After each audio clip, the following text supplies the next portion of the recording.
नमस्कार दोस्तों, मैं मोहन लाल स्वागत करता हूं आपका हमारे इस YouTube चैनल पर। देखिए जो फर्स्ट पेपर है पेपर में तो आपका इकोनॉमिक्स वाला सेक्शन है। इकोनॉमिक्स वाले सेक्शन में भारत में कृषि का विकास है ना, ये टॉपिक है आज का हमारा। हमने क्या किया है कि आज तक की जितनी भी स्टेट्स की एग्जाम हुई हैं उनमें जितने भी प्रश्न भारत में कृषि के विकास से संबंधित पूछे गए हैं उनका एक डीप जो है ना वो विश्लेषण आपके सामने है, मैं कर रहा हूँ। दूसरा तो करंट अफेयर्स है, मतलब भारत में कृषि के विकास से संबंधित भारत की आर्थिक समीक्षा में कौन कौन सी बातों का उल्लेख है का भी समावेश किया गया है। और तो आपका राजस्थान का इकोनॉमिक सर्वे है की बातों का भी इसमें समावेश किया गया है। तो आज का जो सेशन है जो फर्स्ट ग्रेड सेकेंड ग्रेड के तैयारी करने वाले जो बच्चे हैं उनका जो फर्स्ट पेपर और उसमें भी इकोनॉमिक्स है, उसमें भी भारत का जो कृषि विकास है, शायद ही यहाँ से प्रश्न जो है ना वो आपका एग्जाम से बाहर जाए, ठीक है ना। तो बड़ा ही शानदार विश्लेषण किया गया है।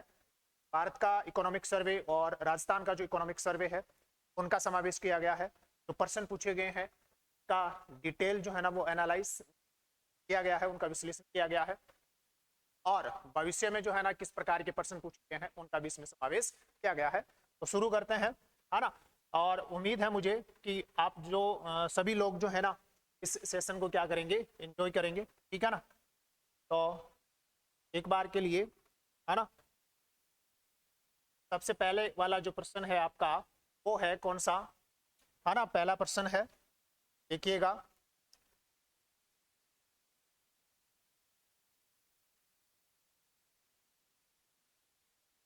ठीक है। तो जो अपना पहला प्रश्न है, निम्नलिखित में से, है ना, कौन सा कथन राष्ट्रीय कृषि बाजार मतलब ई नाम योजना के बारे में सही है। ये सेकंड ग्रेड की जो एग्जाम लगी थी 21 फरवरी 2023 में ये प्रश्न पूछा गया था। कथन क्या दिए गए, पहला कथन क्या दिया गया कि इस योजना का उद्देश्य किसानों को उनकी उपज के लिए लाभकारी कीमतों की सुविधा के लिए ऑनलाइन पारदर्शी प्रतिस्पर्धा वाली प्रणाली तैयार करना है। तो ये कथन इसका क्या है, बिल्कुल सही कथन है, ठीक है ना। क्योंकि ई नाम क्या है, ई नाम जो है ना वो एक आपका इलेक्ट्रॉनिक जो है ना मार्केट है जिसमें देश की जितनी भी एपीएमसीज हैं उनको आपस में क्या किया गया है, जोड़ा गया है, ताकि किसान जो है ना देश के किसी भी कोने का किसान जो है वो ऑनलाइन अपनी उपज को क्या कर सके, बेच सके। तो पहला कथन इसका क्या है, सही है। फिर दूसरा क्या है, 1 दिसंबर 2021 तक 1500 मंडियों को ई नाम के प्लेटफॉर्म के साथ एकीकृत किया गया है। तो 2 नंबर का जो कथन है वो क्या है, गलत है। मतलब इसमें कथन एक ही क्या है आपका, सही है। तो इसका जो आंसर आएगा वो आपका कौन सा आ जाएगा, ए नंबर जो है ना इसका आंसर आ जाएगा, ए जो है ना इसका आंसर आ जाएगा, ठीक है ना। अब ई नाम योजना के बारे में जो है ना वो पूरी डिटेल से बात करते हैं कि जो ई नाम योजना है ये क्या है और इसके उद्देश्य क्या क्या है, ठीक है ना। तो देखिएगा, है ना, सबसे पहले यहाँ ई नाम, है ना, पोर्टल की शुरुआत अप्रैल 2016 में की गई। किसके द्वारा की गई, केंद्र सरकार के द्वारा की गई है। तो ये आपको ध्यान रखना है कि ई नाम पोर्टल की शुरुआत अप्रैल 2016 में किसके द्वारा की गई है, केंद्र सरकार के द्वारा की गई है, ठीक है। फिर इसका ध्येय वाक्य क्या है, ध्येय वाक्य है उत्तम फसल उत्तम इनाम, है ना। मतलब इसका जो ध्येय वाक्य है वो कौन सा है, उत्तम फसल और उत्तम इनाम है, ठीक है।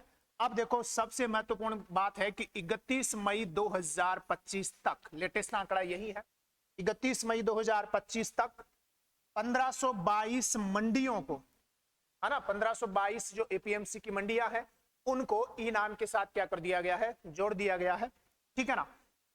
ये 1522 जो मंडियां हैं ये 23 राज्यों एवं 4 केंद्र शासित प्रदेशों की मंडियां हैं, ठीक है ना। मतलब भारत के 23 राज्यों और 4 केंद्र शासित प्रदेशों की कितनी मंडियों को, 1522 मंडियों को ई नाम से जोड़ दिया गया है, ठीक है। दूसरा तथ्य, 31 मई 2025 तक 2,67,050 व्यापारी जो है ना इसके साथ जुड़े हुए हैं।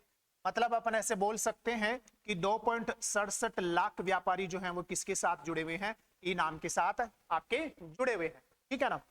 तीसरा, 1,79,29,074 किसान इसके साथ जुड़े हुए हैं। मतलब अपन ऐसे बोल सकते हैं कि 1.79 करोड़ किसान जो हैं वो किसके साथ जुड़े हुए हैं, ई नाम के साथ जुड़े हुए हैं, ठीक है ना। और 4,481 जो फार्मर उत्पादक संघ है, मतलब किसान उत्पादक जो संघ है, वो किसके साथ जुड़े हुए हैं, ई नाम के साथ आपके जुड़े हुए हैं, ठीक है ना। तो ये आपको ध्यान रखना है कितनी तारीख तक, 31 मई 2025 तक, जिसमें ये वाला फिगर तो आपका पूछ लिया गया है। दूसरा इसमें जो सबसे महत्वपूर्ण है ना कि कितने किसान ई नाम के साथ जुड़े हुए हैं, तो कितने किसान जुड़े हुए हैं, 1,79,00,000, मतलब 1.79 करोड़, है ना। 1.79 करोड़ जो किसान है वो किसके साथ जुड़े हुए हैं, ई नाम के साथ आपके जुड़े हुए हैं, ठीक है ना।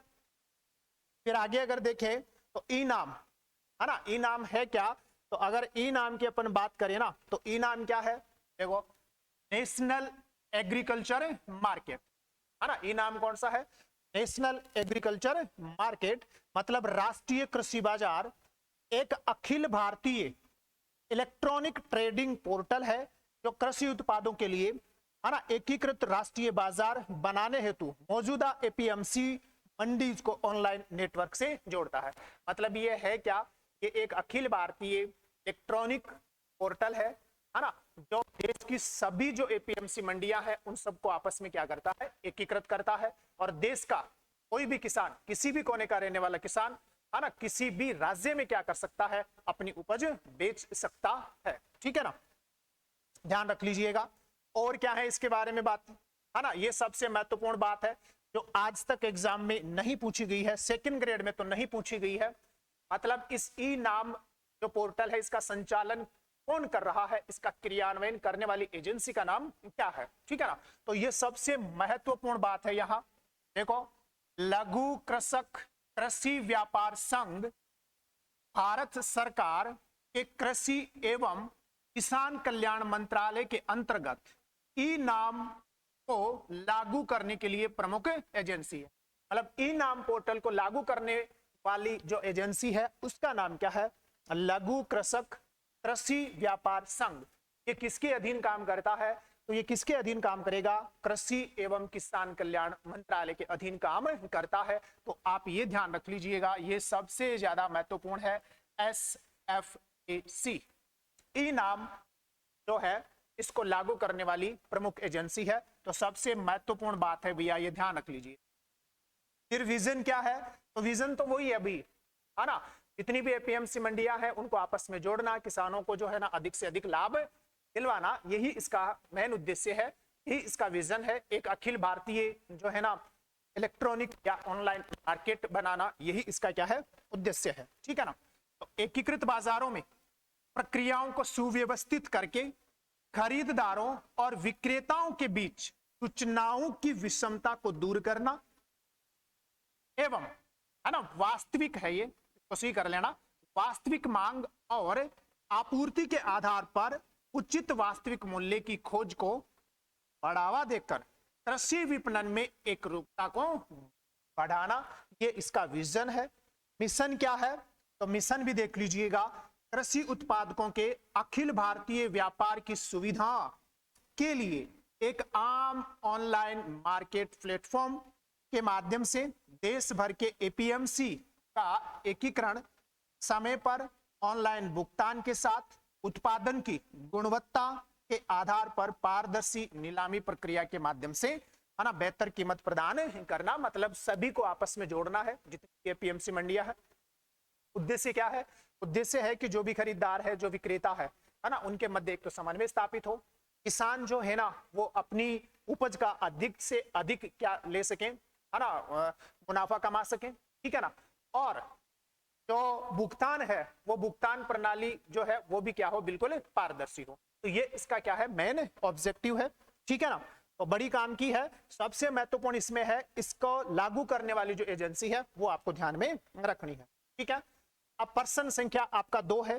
प्रश्न संख्या 2 क्या है, एपीएमसी अधिनियम का संबंध है, एग्जाम कौन सी है, सेकंड ग्रेड एग्जाम, वही 21 फरवरी 2023 को ये प्रश्न पूछा गया था, ठीक है ना। तो एपीएमसी का संबंध किससे है, ठीक है, भारत में थोक कृषि विपणन के नियमन से है। भारत में कृषि को ऊर्जा की उपलब्धता से है, भारत में कृषि को संस्थागत साख से है, भारत में कृषि के सूचना पोर्टल से है। तो एपीएमसी का जो मेन उद्देश्य है वो कौन सा है? भारत में थोक कृषि विपणन के विनियमन से है। कौन? एपीएमसी। ठीक है ना, ध्यान रख लीजिएगा, एग्जाम में आपका प्रश्न पूछा जा चुका है। अब एपीएमसी होता क्या है, ठीक है ना, तो वो देखिएगा, यहां देखिए आपका कौन है? एपीएमसी। एपीएमसी एक एक्ट है, कौन सा? एपीएलएम। कौन सा एक्ट है? एपीएलएम अधिनियम के प्रावधान के तहत स्थापित कृषि उपज और पशुधन बाजार समिति है। कौन? एपीएमसी। ठीक है, मतलब कृषि उपज बाजार समिति है। कौन? एपीएमसी। इसका उद्देश्य क्या है? उद्देश्य है कृषि उपज के विपणन और व्यापार को विनियमित और उसकी देखरेख करना। ये किसका काम है? ये एपीएमसी का काम है। ठीक है ना, अब देखो कौन है? एएलपीएम एक्ट का मतलब क्या होता है? Agricultural produce and live stock marketing promotion and facilitation act 2017। ये भी ध्यान रख लेना, कौन सा एक्ट है आपका, है ना? एएलपीएम एक्ट है। एएलपीएम एक्ट जो है ना वो कब का है? 2017 का है, एग्जाम में पूछा जा सकता है। ठीक है ना, आदर्श एपीएमसी एक्ट कब का है? 2003 का है। दोनों चीजें हो गई हैं। आदर्श एपीएमसी एक्ट तो कब का है? 2003 का है। और एएलपीएम एक्ट मतलब agriculture produce and live stock marketing promotion and facilitation act जो है ना वो आपका कब का है? वो है आपका 2017 का। ठीक है, ध्यान रख लीजिएगा, यहां से भी प्रश्न बनने की संभावना आपकी रहेगी। 3 नंबर का प्रश्न है आपके सामने। 3 नंबर का प्रश्न क्या है ना, और इंपॉर्टेंट मान के चलना क्योंकि इसका विश्लेषण बड़े ही शानदार तरीके से किया गया है। भारत में खाद्य तेलों के उत्पादन के संदर्भ में निम्नलिखित में से कौन सा कथन सही है? सेकंड ग्रेड की एग्जाम 29/1/2023। ठीक है ना, पहला कथन क्या कहता है? पहला कथन देखो, भारत विश्व में वनस्पति तेलों का नंबर 1 आयातक और दूसरा सर्वाधिक उपभोग करने वाला है। तो कथन बिल्कुल क्या है आपका? सही है। ठीक है ना, अगस्त 2021 में भारत में खाद्य तेलों की उपलब्धता को बढ़ाने के लिए खाद्य तेलों पर राष्ट्रीय मिशन ऑयल पाम का शुभारंभ किया गया। मतलब कौन सा मिशन है? ऑयल पाम के ऊपर राष्ट्रीय मिशन है, उसकी शुरुआत हुई है केंद्र सरकार के द्वारा अगस्त 2021 में। तो ये कथन भी आपका क्या है? सही है। दोनों ही कथन क्या है? सही है ना, मतलब आंसर इसका कौन सा आएगा? 3 नंबर इसका आंसर आएगा। ठीक है ना, अब इसकी बात करते हैं कि भारत में खाद्य तेलों के संदर्भ में वर्तमान स्थिति क्या कहती है। ठीक है, तो देखो कहां से रिपोर्ट ली गई है। रिपोर्ट देखना कहां की है? खाद्य और सार्वजनिक वितरण विभाग, उपभोक्ता मामले, खाद्य और सार्वजनिक वितरण मंत्रालय, भारत सरकार की वार्षिक रिपोर्ट 2024-25 के अनुसार है। ठीक है ना, तो रेफरेंस भी आपके सामने है। अब भारत में खाद्य तेलों की ना उपलब्धता क्या है तो वो देखिएगा। सबसे पहले आपको इस सारणी में लास्ट वाला कॉलम देखना है, आयात के हिस्से का प्रतिशत, है ना। और आयात के हिस्से का प्रतिशत देखो, वर्ष 2022-23 में भारत जो है ना अपने कुल खाद्य तेल का कितना परसेंट आयात करता था? 57.07%। और वर्ष 2023-24 में कितना आयात करता है? 56.25%। और यही सबसे ज्यादा महत्वपूर्ण है। भारत तो जितनी खाद्य तेलों की आवश्यकता है ना, जितनी अपने यहाँ खाद्य तेलों की डिमांड है, उस डिमांड को भारत जो है ना वो क्या नहीं कर सकता? पूरा नहीं कर सकता, क्योंकि उतने खाद्य तेल अपने यहाँ उपलब्ध नहीं है। तो भारत क्या करता है? अपनी खाद्य तेल की आवश्यकता का कितना परसेंट? 56.25%, मतलब शुद्ध आयात तक है भारत खाद्य तेलों। ठीक है ना, ये ध्यान रखिएगा। फिर यहाँ देखो, है ना, वर्ष 2023-24 वाला आंकड़ा अपन को ध्यान रखना है। खाद्य तेलों की घरेलू उपलब्धता है कितनी? 121.75 लाख टन। मात्रा कितनी है? 121.75 लाख टन है। खाद्य तेलों का आयात अपने यहां हो रहा है कितना? 156.5 लाख टन हो रहा है। कुल उपलब्धता व उपभोग है कितना?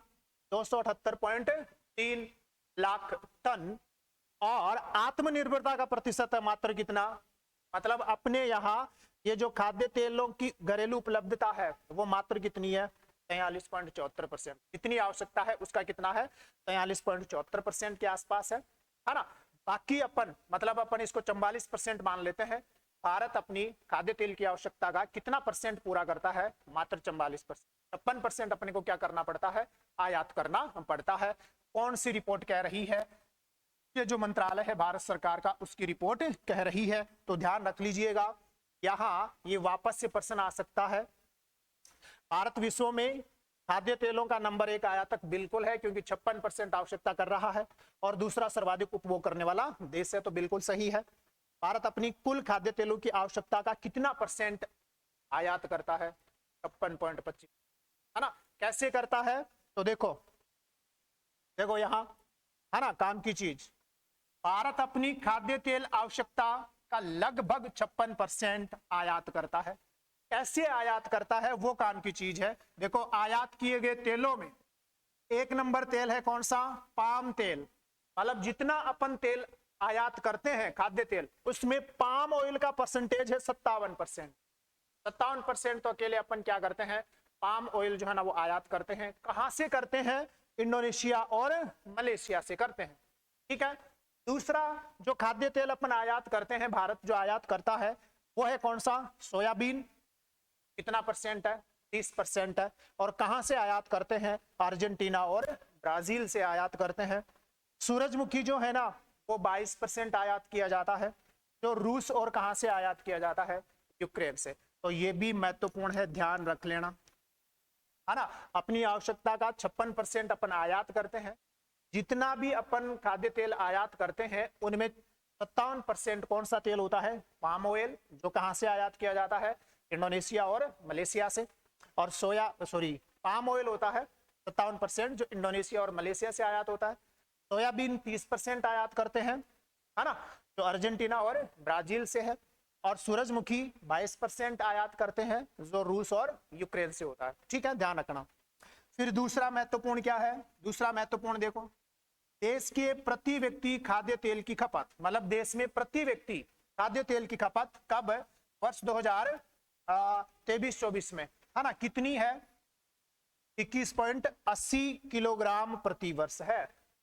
अपने देश में प्रति व्यक्ति खाद्य तेल की जो खपत है वो प्रति वर्ष कितनी है, 21.80 केजी है। मतलब मैं, है ना, कितना तेल एक वर्ष में खपत कर जाता हूं, खा जाता हूं, 21.80, मतलब लगभग 22 केजी खाद्य तेल, ठीक।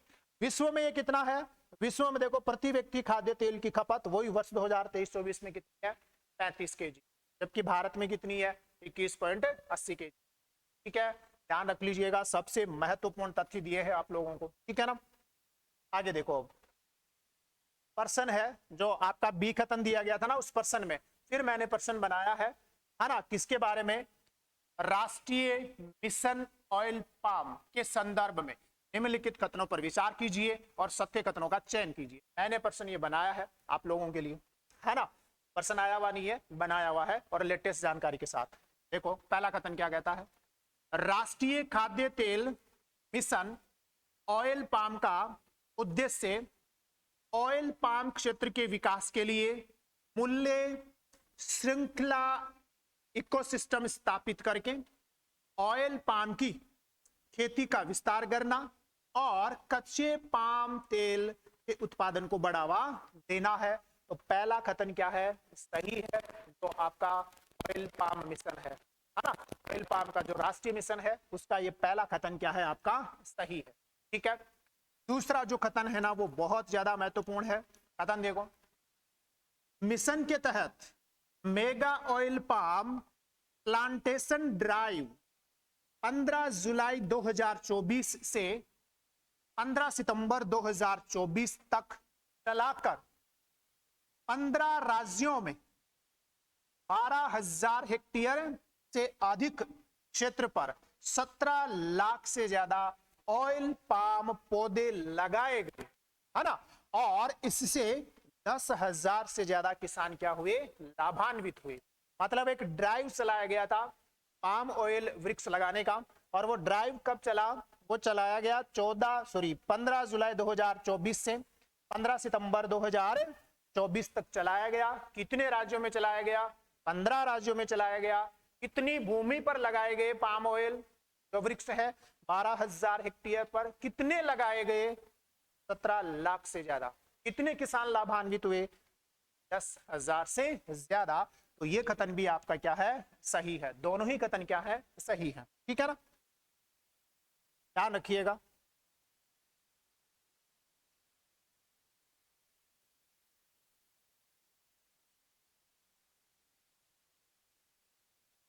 क्या दिक्कत हो? ठीक है,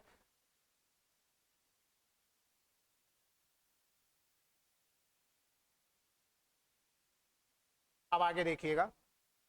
क्या आ गया आपका? कौन सा वाला है ना? अब आगे देखिएगा अभी। आगे क्या है? राष्ट्रीय मिशन ऑयल पाम, मतलब जो ऑयल पाम पर राष्ट्रीय मिशन है उसके बारे में जानकारी दी गई है। अगस्त 2021 में भारत सरकार के द्वारा इसकी शुरुआत की गई है ना। अब उद्देश्य क्या है ये भी ध्यान रख लेना। 5 वर्षों की अवधि में 11,000 करोड़ निवेश का लक्ष्य है कि इस पाम ऑयल के क्षेत्र में निजी निवेश जो है ना उसको आकर्षित किया गया है। कितने साल के लिए? 5 साल के लिए। कुल कितने निवेश को आकर्षित किया गया है? 11,000 करोड़ रुपए के निवेश का लक्ष्य रखा गया है। वर्ष 2025-26 तक पाम ऑयल का घरेलू उत्पादन 3 गुना बढ़ाकर कितना करना है? 11 लाख मीट्रिक टन करना है। कब तक? वर्ष 2025-26 तक। ठीक है, ध्यान रखिएगा। वर्ष 2025-26 तक पाम तेल की खेती के क्षेत्र को 10 लाख हेक्टेयर से बढ़ाकर वर्ष 2029-30 तक है ना 16.7 लाख हेक्टेयर तक बढ़ाना है। मतलब अभी अपने यहाँ 10 लाख हेक्टेयर पर जो है ना वो कृषि की जा रही है, इसको 2029-30 तक बढ़ाकर कितना करना है? 16.7 लाख हेक्टेयर करना है। ठीक है, ये पाम ऑयल मिशन है आपका। उम्मीद है याद रह जाएगा और जब भी प्रश्न पूछेगा तो आपका गलत नहीं जाएगा। ठीक है ना, आगे देखो, अगला प्रश्न देखो। अगला प्रश्न देखिएगा, अगला प्रश्न क्या है वो देखो। निम्नलिखित में से ऑपरेशन ग्रीन योजना के संदर्भ में क्या सही है? सेकेंड ग्रेड एग्जाम 29/1/2023 को लगा था, उसमें प्रश्न आपका पूछा गया है। पहला ऑप्शन क्या कह रहा है? योजना नवंबर 2018 में शुरू हुई, तो सही है। योजना बाद में टॉप का मतलब है टमाटर, प्याज और आलू से टोटल, मतलब सभी जो शीघ्र खराब होने वाली फसलें है ना, का मतलब है टोटल तक विस्तारित की गई, अर्थात जल्दी खराब होने वाली वस्तुओं के लिए। मतलब जितनी भी जल्दी खराब होने वाली वस्तुएं हैं। पहले तो शुरुआत हुई थी इन 3 फसलों के साथ। 3 फसलें कौन सी हैं? टॉप, टमाटर, प्याज और आलू। बाद में इसको क्या कर दिया गया? जल्दी खराब होने वाली जो फसलें हैं उन सभी को इसमें शामिल कर लिया गया। तो ये भी आपका कथन क्या है? सही है। वर्तमान में 52 उत्पादन क्लस्टरों से 41 जल्दी खराब होने वाली वस्तुओं को कवर किया जाता है। तो ये भी लाइन आपकी क्या है? सही है। कितनी जल्दी खराब होने वाली फसलें ऑपरेशन ग्रीन्स में शामिल है? 41, जिनका उत्पादन होता है 52 क्लस्टर से। तो तीनों ही ऑप्शन आपकी क्या है? सही है। ठीक है, ध्यान रखिएगा। अब देखो ऑपरेशन ग्रीन्स जो है ना वो क्या है, अगर इसकी बात करें अपन तो बड़ी ही काम की चीजें जो है ना वो आपके लिए लेकर आए हैं। देखो बजट 2018-19, मतलब ऑपरेशन जो ग्रीन्स है उसकी घोषणा हुई बजट 2018-19 में। ठीक है ना, तो बजट 2018-19 की अनुपालना में नवंबर 2018 में किया गया। योजना के कितने घटक हैं? 2 घटक हैं, ध्यान रख लीजिएगा। दीर्घकालीन हस्तक्षेप, एकीकृत मूल्य श्रृंखला विकास परियोजना, ये इसका पहला घटक है। दूसरा घटक कौन सा है? अल्पकालिक हस्तक्षेप का है। जो इसका अल्पकालिक हस्तक्षेप जो घटक है उसके तहत ये पात्र फसलें हैं 41, आपके सामने लिखी हुई है, जिनको 2 कैटेगरीज में कैटेगराइज किया गया है। एक तो है फल और दूसरी है कौन? सब्जियां। तो ये 41 है टोटल। ठीक है ना, जल्दी खराब होने वाली फसलें जो आपके उस ऑपरेशन ग्रीन्स में क्या की गई हैं, शामिल की गई है ना। आम है, केला है, अमरूद है, कीवी है, लीची है, पपीता है, मौसमी है, संतरा है, किन्नू है, नींबू है, अनानास है ना, अनार है, कटहल है, सेब है, बादाम है, आंवला है ना, फैशन फ्रूट है, नाशपाती है, शकरकंद है, चीकू है, कोमल एवं छिलका उतारा हुआ नारियल है। ये तो कौन है, आपके फल हैं, ठीक है ना। हालांकि पूछेगा नहीं, मैंने केवल आपके नॉलेज के लिए जो है ना ये चीजें यहाँ डाली है। हाँ, संख्या ध्यान रखना कितनी है, 41 है। संख्या ध्यान रखना कितनी है, 41 है। सब्जियों में देख लो, फ्रेंच बीन्स है, करेला है, बैंगन है, शिमला मिर्च है, गाजर है ना, फूल गोभी है, हरी मिर्च है, भिंडी है, खीरा है, मटर है, लहसुन है, प्याज है, आलू है, टमाटर है, बड़ी इलायची है, कद्दू है, अदरक है, पत्ता गोभी है, और कौन सा है, स्वेक जो हल्दी है, वो इसमें क्या किया गया है, आपका जो है ना वो शामिल किया गया है। ठीक है, काम की चीज कौन सी ध्यान में रखनी है, बजट 2018-19 और शुरुआत नवंबर 2018, और घटक कितने, 2, बस इतना सा ध्यान रख लीजिए। ठीक है ना। संचालन करने वाली जो एजेंसी है उसका नाम याद रखना है। इसका क्रियान्वयन या संचालन कौन कर रहा है, तो ध्यान रखना, खाद्य प्रसंस्करण मंत्रालय, भारत सरकार। खाद्य प्रसंस्करण मंत्रालय, भारत सरकार जो है ना इसका संचालन कर रही है। ठीक है, उद्देश्य क्या है, उद्देश्य है किसानों के लिए उत्तम मूल्य को बढ़ावा देना, ये पहला उद्देश्य। पात्र फसलों के उत्पादन को संकट में बिक्री से बचाना, खाद्य प्रसंस्करण परिरक्षण क्षमता में वृद्धि करना, मूल्य संवर्धन करना, कटाई के बाद होने वाले नुकसानों में कमी करना, ये मेन उद्देश्य है मतलब इसके। ठीक है ना। मेन कौन सा है, संचालन कौन कर रहा है, खाद्य प्रसंस्करण उद्योग मंत्रालय, भारत सरकार उसका संचालन कर रही है। ठीक है ना, ध्यान रखिएगा। आप देखो सबसे महत्वपूर्ण प्रश्न, और सबसे ज्यादा जब मैंने पेपर का एनालाइज किया तो सबसे ज्यादा जो प्रश्न पूछे गए वो एमएसपी पर पूछे गए, है ना। तो इसको थोड़ा सा ध्यान से पढ़ लीजिएगा। ठीक है, प्रश्न क्या है, कृषिगत वस्तुओं के न्यूनतम समर्थन मूल्यों के निर्धारण हेतु कृषिगत लागतों एवं कीमतों हेतु आयोग मतलब सीएसीपी कतिपय कारकों पर विचार करता है। निम्न में से कौन से कारक सम्मिलित नहीं है, सेकेंड ग्रेड एग्जाम 30/4/2023।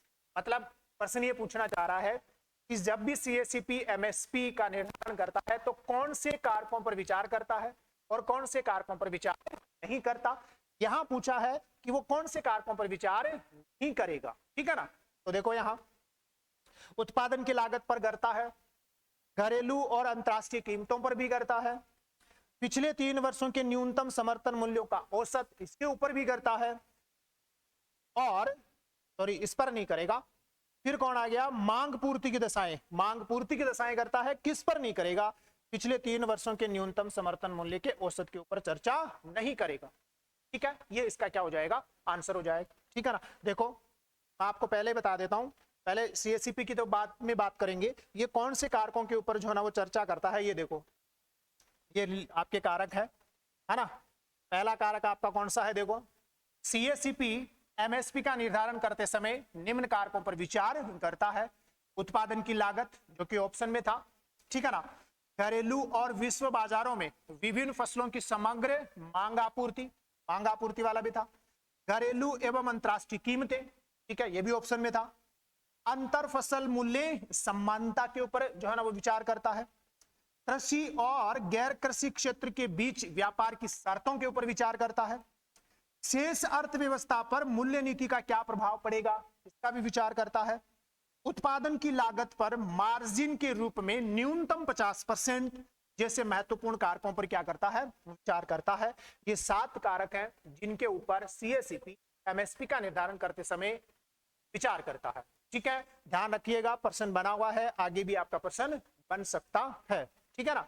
तो प्रश्न क्या था अपना, प्रश्न क्या था अपना, ये रहा कि कौन से कारक इसमें शामिल नहीं है। तो कौन सा कारक शामिल नहीं है, पिछले 3 वर्षों के न्यूनतम समर्थन मूल्य का औसत इसमें शामिल नहीं है।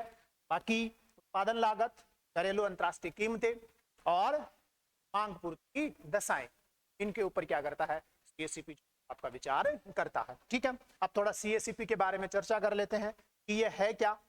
अब देखो, CACP commission for agriculture cost and price, जिसकी स्थापना हुई है कब, 1965 में, है ना। किसके अधीन काम करता है, तो ध्यान रखना, कृषि एवं किसान कल्याण मंत्रालय, भारत सरकार के अधीन ये कार्य करता है। ठीक है, काम क्या है, तो काम देखो, 22 फसलों के लिए एमएसपी, कितनी फसलों के लिए, 22 फसलों के लिए एमएसपी, तथा गन्ने के लिए उचित एवं लाभकारी मूल्य की सिफारिश। मतलब कुल मिलाकर कितनी फसलों के मूल्य की सिफारिश करता है, 23 फसलों के मूल्य सिफारिश करता है, जिसमें 22 फसलों के लिए एमएसपी है और गन्ने के लिए कौन है, आपकी उचित एवं लाभकारी तो मूल्य है ना, उसकी करता है कौन, सीएसीपी। तो टोटल फसलें भी ध्यान रख लीजिएगा, और एमएसपी कितने फसलों के लिए है वो भी ध्यान रख लीजिएगा, है ना। अलग अलग चीजें हैं। मूल्य निर्धारण पर अनिवार्य रूप से सिफारिश तो कितनी फसलों पर करेगा, 23 पर करेगा, और एमएसपी पर सिफारिश कितनी फसलों पर करेगा, 22 पर करेगा। एक जो फसल है आपका कौन सा, गन्ना, इसके ऊपर क्या करेगा, लाभकारी है ना, उसकी करेगा कौन, आपका ये सीएसीपी। ठीक है, एमएसपी तथा उचित एवं लाभकारी मूल्य की घोषणा वर्ष में कितनी बार की जाएगी, 2 बार, एक खरीफ की बुआई से पहले, एक रबी की बुआई से पहले। और ये घोषणा करेगा कौन, ये घोषणा करेगा केंद्रीय मंत्रिमंडल की आर्थिक मामलों की समिति। अब 2 प्रकार के प्रश्न हो गए हैं। अगर आपसे ये पूछ रहा है कि 23 फसलों के मूल्य निर्धारण पर अनिवार्य रूप से सिफारिश किसकी आती है, सीएसीपी की आती है ना। और इन 23 फसलों के लिए जो मूल्य निर्धारण किया गया है उसकी घोषणा कौन करता है, उसकी घोषणा करता है केंद्रीय मंत्रिमंडल की आर्थिक मामलों की समिति। मतलब शॉर्ट में अगर अपन बोले ना, तो आप ऐसे याद रख सकते हो, एमएसपी तो कौन निर्धारित करेगा, सीएसीपी। एमएसपी की घोषणा कौन करेगा, ये वाला, केंद्रीय मंत्रिमंडल की आर्थिक मामलों की समिति करेगी।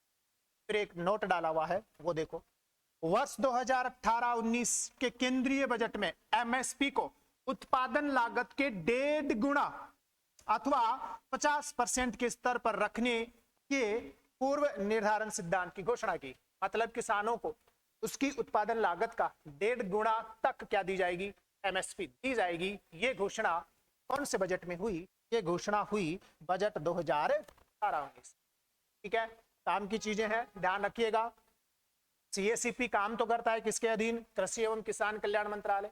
सीएसीपी क्या करता है, 23 फसलों के मूल्य निर्धारण पर अनिवार्य रूप से सिफारिश करता है, 22 फसलों के लिए एमएसपी और एक फसल के लिए उचित एवं लाभकारी मूल्य की सिफारिश करता है कौन, सीएसीपी।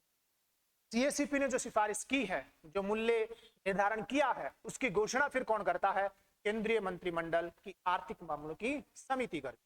ठीक है, केंद्र सरकार उपज का या सॉरी लागत का, है ना, उपज की जो लागत है उसका 1.5 गुना तक क्या करेगी, किसानों को एमएसपी देगी। इसकी घोषणा कौन से बजट में हुई, 2018 बजट में हुई। ठीक है, ध्यान रखिएगा। अब देख लो, 22 अधिशेष फसलें हैं, मतलब 22 फसलों के लिए एमएसपी होती है, जिसमें 14 फसलें खरीफ की हैं और 6 फसलें क्या है, रबी की हैं। ठीक है, ये कुछ मैंने डिटेल्स यहाँ डाली हैं। फिर मैंने आपको बता दिया कि सीएसीपी जब एमएसपी का निर्धारण करता है तो इन कारकों के ऊपर क्या करता है, विचार करता है। उसके बाद ही वो क्या करेगा, आपकी जो एमएसपी है उसका निर्धारण करेगा। ठीक है, ये ध्यान रखना है आपको। ठीक है ना,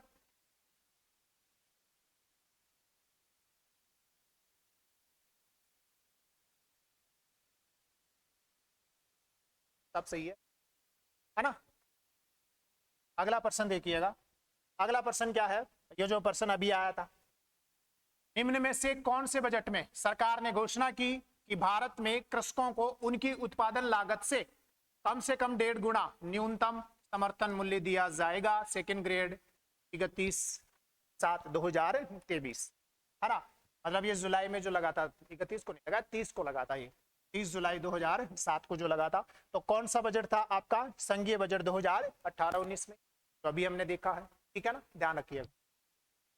आगे देखो, अगला प्रश्न, अगला प्रश्न क्या कह रहा है, भारत में कृषिगत वस्तुओं को न्यूनतम समर्थन कीमत प्रदान करने का मुख्य उद्देश्य क्या है, मतलब एमएसपी देने का मुख्य उद्देश्य क्या है, कौन से एग्जाम में, ये 2000 ये जो आपकी 29 दिसंबर 2024 को जो लगी थी, second grade Sanskrit department exam 2024, मतलब 29 दिसंबर 2024 को, उसमें प्रश्न पूछा गया था। क्या है, कर्षकों से अनिवार्य कर्षकों से सरकारी खरीद को अनिवार्य बनाना, नहीं ये नहीं है। लोक बाजार से सरकारी खरीद को आसान बनाना, नहीं ये भी सही नहीं है। उपभोक्ताओं के हितों का संरक्षण, नहीं, यहां कोई लेना देना नहीं है इससे। तो लास्ट में बचा कौन, एक सीमा से नीचे कृषि उत्पादकों की कीमतों को गिरने से रोकना, ये इसका क्या है, उद्देश्य है, किसका, एमएसपी का। और कौन से एग्जाम में पूछा गया, इसी सेकेंड ग्रेड संस्कृत डिपार्टमेंट 29 दिसंबर 2024 वाली एग्जाम में आपका पूछा गया, ठीक है ना। तो एमएसपी से बहुत सारे प्रश्न आए हैं भाई, ये देखो फिर से आ गया है, एमएसपी का ही प्रश्न है। अगर आप इसको ध्यान से पढ़ोगे तो कौन सा प्रश्न है, एमएसपी का ही आपका प्रश्न है। प्रश्न क्या है, भारत में केंद्र सरकार किसकी सिफारिश के आधार पर 22 अनिवार्य कृषि फसलों के न्यूनतम समर्थन मूल्य एमएसपी, 22 फसलों के लिए एमएसपी है, 23 फसलों के लिए मूल्य निर्धारण की सिफारिश है, ठीक है ना। तो 22 अनिवार्य है ना जो फसलें हैं उनके लिए एमएसपी का जो निर्धारण है ना वो कौन करता है, सेकेंड ग्रेड एग्जाम 12 फरवरी 2023। तो कौन करेगा भी, एसीपी करेगा, सीधी सी बात है, मतलब कृषि लागत एवं कीमत आयोग करेगा। मतलब कौन करेगा, आपका सीएसीपी करेगा। कौन करेगा, सीएसीपी करेगा। तो कौन सा आंसर आपका निकल कर आएगा, 1 नंबर का आंसर आपका निकल कर आएगा, ठीक है ना। मैंने एमएसपी के बारे में आपको इतना बता दिया कि शायद ही आपका प्रश्न जो है ना वो क्या हो, गलत हो, एमएसपी से रिलेटेड, ठीक है। अगला प्रश्न देखो, अगला प्रश्न क्या है ना। तो अगला प्रश्न देखिएगा भी, पढ़ो, देखिए अगला प्रश्न क्या है, ठीक है। अगला प्रश्न क्या है, निम्नलिखित में से कौन सा जलवायु स्मार्ट कृषि का मुख्य उद्देश्य नहीं है। सेकेंड ग्रेड है ना स्पेशल एजुकेशन टीएसपी एग्जाम 30/7/2019, मतलब जलवायु स्मार्ट कृषि। जलवायु स्मार्ट कृषि का मतलब ये होता है कि वर्तमान समय में जो ग्लोबल वार्मिंग के कारण से जलवायु में जो परिवर्तन हो रहा है के कारण से जलवायु अनुकूल कृषि को अपनाना। इसके अनुकूल जो जलवायविक परिस्थितियां पैदा हो रही हैं उनके अनुकूल जो है ना वो कृषि को अपनाना है ना, या सतत कृषि को बढ़ावा देना, वही कौन है, जलवायु स्मार्ट कृषि है। अब इसमें से कौन सा जो है ना इसका लक्ष्य नहीं, कृषि उत्पादकता और आय को सतत रूप से बढ़ाना इसका लक्ष्य है, बिल्कुल सही है। क्योंकि अगर आप जलवायु अनुकूल कृषि को नहीं अपनाओगे तो कृषि जो है ना वो संभव नहीं है, कृषि की सततता जो है ना वो क्या हो जाएगी, खत्म हो जाएगी, खाद्य संकट उत्पन्न हो जाएगा, ठीक है ना। तो कृषि उत्पादकता को भी बढ़ाना है और आय को भी क्या करना है, सतत रूप से बढ़ाना है, ठीक है ना। क्योंकि जलवायु अनुकूल कृषि अपनाना वर्तमान जो परिप्रेक्ष्य है उसमें अनिवार्य हो चुका है, ठीक है ना। जलवायु परिवर्तन के संबंध में अनुकूलता को अंगीकार करना, मतलब जो जलवायु परिवर्तन हो रहे हैं उनको स्वीकार करना। ऐसा नहीं है कि परंपरागत कृषि को ही जो है ना आप अपनाए जा रहे हो, और वर्तमान की जो जलवायु परिस्थितियां है ना वो आपको ये कह रही हैं कि अब ये कृषि संभव नहीं है, आपको जलवायु की परिस्थितियों के अनुसार करना पड़ेगा, नई कृषि पद्धति को अडॉप्ट करना ही पड़ेगा, ठीक है ना। तो वो यही बात यहाँ कह रहा है कि जलवायु परिवर्तन के संबंध में अनुकूलता को स्वीकार करना, अंगीकार करना और इसका निर्माण करना। तो ये भी इसका क्या है, उद्देश्य है। जहां कहीं संभव हो तो ग्रीन हाउस गैस उत्सर्जन को कम करना, ये भी उसका उद्देश्य है। कौन सा नहीं है, प्राकृतिक आपदाओं से प्रभावित किसानों को सहायता प्रदान करना, ये इसका क्या नहीं है, उद्देश्य है। ये तीनों ही इसके क्या है, उद्देश्य हैं, ठीक है ना। अब देखो परिभाषा क्या कह रही है, परिभाषा देखिएगा है ना। परिभाषा क्या कह रही है, देखो, जलवायु स्मार्ट कृषि, बदलती हुई जलवायविक परिस्थितियों के अनुसार कृषि करने के तरीके में बदलाव करना ही क्या है, जलवायु स्मार्ट कृषि। मतलब जैसे जैसे जलवायु परिस्थितियां बदल रही हैं के अनुसार कृषि करने का तरीका भी बदल, उसके अनुसार ही कृषि को अपनाना।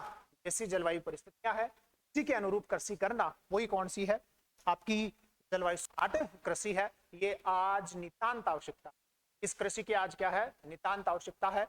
अगर नहीं करेंगे तो खाद्य संकट उत्पन्न हो जाएगा। 150 करोड़ जनसंख्या है अपने यहाँ, है ना, तो खाद्य संकट उत्पन्न हो सकता है। तो इसके ऊपर जो है ना वो विचार के ऊपर जो है ना वो ध्यान दिया जा रहा है, सरकार के द्वारा भी, लोगों के द्वारा भी। एक आपकी बोल सकते हैं सराहनीय क्या है, पहल है, ठीक है ना। उद्देश्य देखो, कृषि उत्पादकता और आय में सतत रूप से वृद्धि करना उद्देश्य है। जलवायु परिवर्तन के संबंध में अनुकूलता को स्वीकार करना और उसका निर्माण करना इसका उद्देश्य है। जहां तक संभव हो सके ग्रीन हाउस गैस उत्सर्जन को कम करना और उन्हें समाप्त करना भी इसका उद्देश्य है। जलवायु स्मार्ट कृषि के खाद्य सुरक्षा सुनिश्चित करने, क्योंकि अगर नहीं करेंगे तो खाद्य संकट उत्पन्न हो जाएगा, तो खाद्य सुरक्षा को सुनिश्चित करने के लिए करना अनिवार्य है। किसानों को, है ना, संयुक्त कर हमारे संवेदनशील पारिस्थितिकी तंत्र की रक्षा करना भी इसका है। कौन सी का, जलवायु कृषि का करंट का टॉपिक है, पर्सन आगे भी बनने की संभावना रहेगी, करंट का टॉपिक है ना, और संवेदनशील टॉपिक है, ठीक है। तो ध्यान रखिएगा, ये होती है आपकी कौन सी, जलवायु स्मार्ट कृषि, ठीक है। अगला प्रश्न देखिएगा, है ना, अगला प्रश्न क्या कह रहा है, वर्ष 2000 सॉरी कृषि वर्ष कब का, 2014-15 के दौरान राजस्थान में कुल खाद्यान्नों का उत्पादन कितना हुआ। सेकंड ग्रेड की एग्जाम थी आपकी 1/5/2017 को, उसमें प्रश्न पूछा गया था। अब कितना हुआ ये तो हमें जानकारी नहीं है, लेकिन अभी राजस्थान में कितना जो है ना वो खाद्यान्नों का उत्पादन हुआ है उसकी जरूर अपन चर्चा कर लेते हैं, है ना। और वो है किसके अनुसार, राजस्थान की आर्थिक समीक्षा 2024-25 के अनुसार, ठीक है। दो आंकड़े हैं आपके सामने, 2023-24 अंतिम आंकड़े हैं, 2024-25 अग्रिम आंकड़े हैं, ठीक है। अपने को ज्यादा फोकस करना है 2023-24 वाले में। देखो कुल खाद्यान्न उत्पादन कितना हुआ, 281.86 लाख मीट्रिक टन हुआ, जिसमें खरीफ खाद्यान्न कितना था, 91.40 लाख मीट्रिक टन, और रबी का खाद्यान्न कितना था, 150.46 लाख मीट्रिक टन। अपने लिए एक तो ये काम का है ना। कुल खाद्यान्न 2023-24 में उत्पादित हुआ कितना, 241.86 लाख मीट्रिक टन। 2024-25 में अग्रिम अनुमान है कि कुल खाद्यान्न उत्पादन कितना होगा, 267.67 लाख मीट्रिक टन, जो पिछले वित्त वर्ष की तुलना में कितने परसेंट की वृद्धि को दिखा रहा है, 10.67% की वृद्धि को दिखा रहा है। अपने लिए ये तीन आंकड़े जो है ना काम के हैं। बाकी यहाँ खरीफ का खाद्यान्न भी लिखा हुआ है और रबी का खाद्यान्न भी जो है आपका लिखा हुआ है, ठीक है, आप इसको पढ़ लीजिएगा, ठीक है ना। अगला प्रश्न देखिएगा, ये इजी प्रश्न है, कोई हार्ड प्रश्न नहीं है। कौन सा, प्रधानमंत्री फसल बीमा योजना के अंतर्गत वार्षिक वाणिज्यिक या उद्यानिकी फसलों की प्रीमियम दर क्या है। सेकंड ग्रेड एग्जाम 1/5/2017, ये किसके बारे में पूछ रहा है, वाणिज्यिक फसलों के बारे में पूछ रहा है। तो वाणिज्यिक फसलों के लिए प्रीमियम दर कितनी है, 5%। इजी प्रश्न है, कोई इतना हार्ड प्रश्न ये नहीं है, ठीक है ना। देख लो यहाँ से क्या लिखा हुआ है, देखो थोड़ा सा, जो आपका प्रधानमंत्री फसल बीमा योजना है उसकी शुरुआत कहाँ से हुई है, सीहोर मध्य प्रदेश से हुई है, ठीक है ना। और 2016 में कौन सी फसल के साथ शुरू हुई है, खरीफ की फसल के साथ, रबी की फसल के साथ नहीं है। कौन सी फसल के साथ शुरू हुई है, खरीफ की फसल के साथ।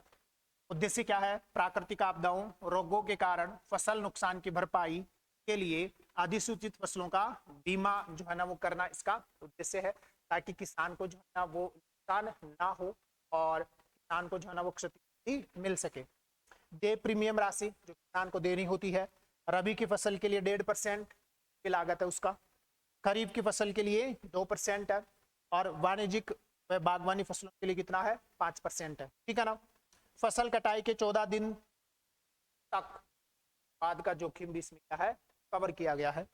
और बीमा कौन करती है, भारतीय कृषि बीमा कंपनी के द्वारा क्या किया जाता है, अन्य फसलों का बीमा किया जाता है। तो सारी जानकारी जो है ना वो आपके सामने है, ठीक है ना।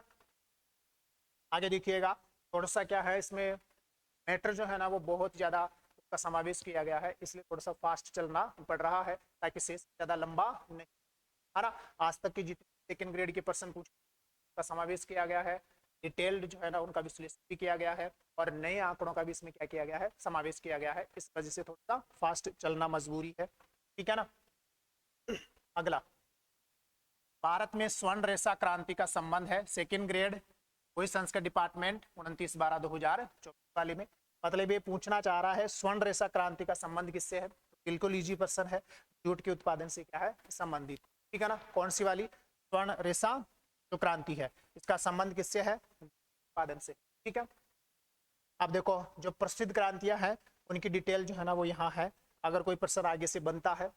नीली क्रांति का संबंध मत्स्य उत्पादन से, ठीक है ना। गुलाबी क्रांति का संबंध प्याज, झींगा मछली, औषधीय उत्पादन से है।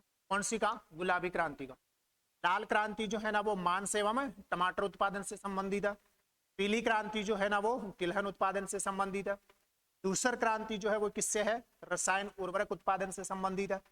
गोल क्रांति जो है ना वो आलू उत्पादन से संबंधित है। सुनहरी क्रांति जो है वो बागवानी, शहद, फूल और मतलब बागवानी, शहद और फूल उत्पादन से संबंधित है।